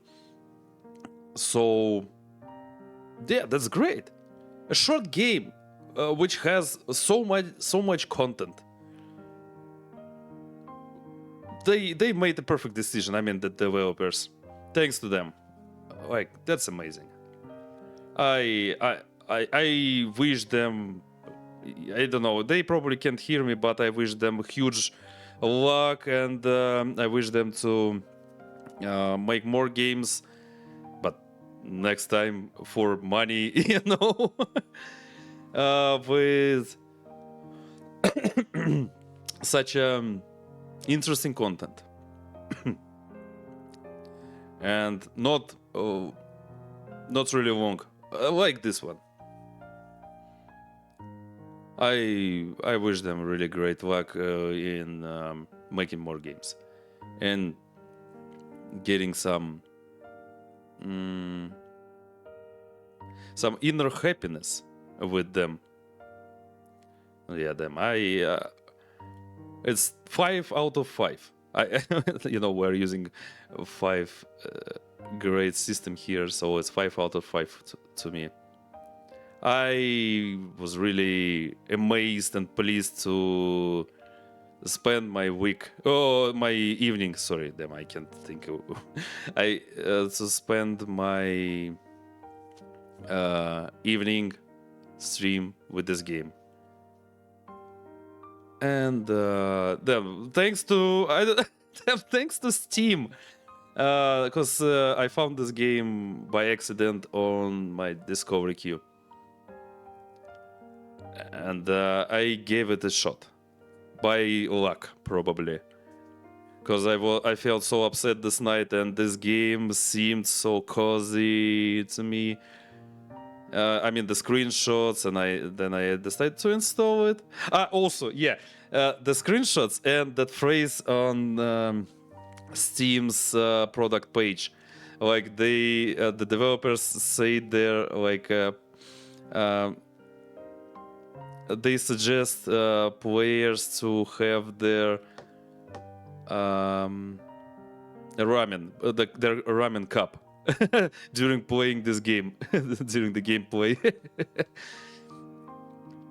Like I was like, oh, I was why the ramen cup? I was confused and I was curious, and I decided like, okay, let's give it a shot. I installed it, played like maybe 20 minutes, and then my thought was, I want to stream it.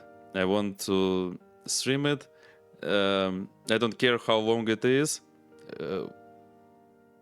I just want to stream it just for myself to have some cool times, and for the viewers who get to the stream. Maybe the game will help them to, you know, relax, chill, and stuff.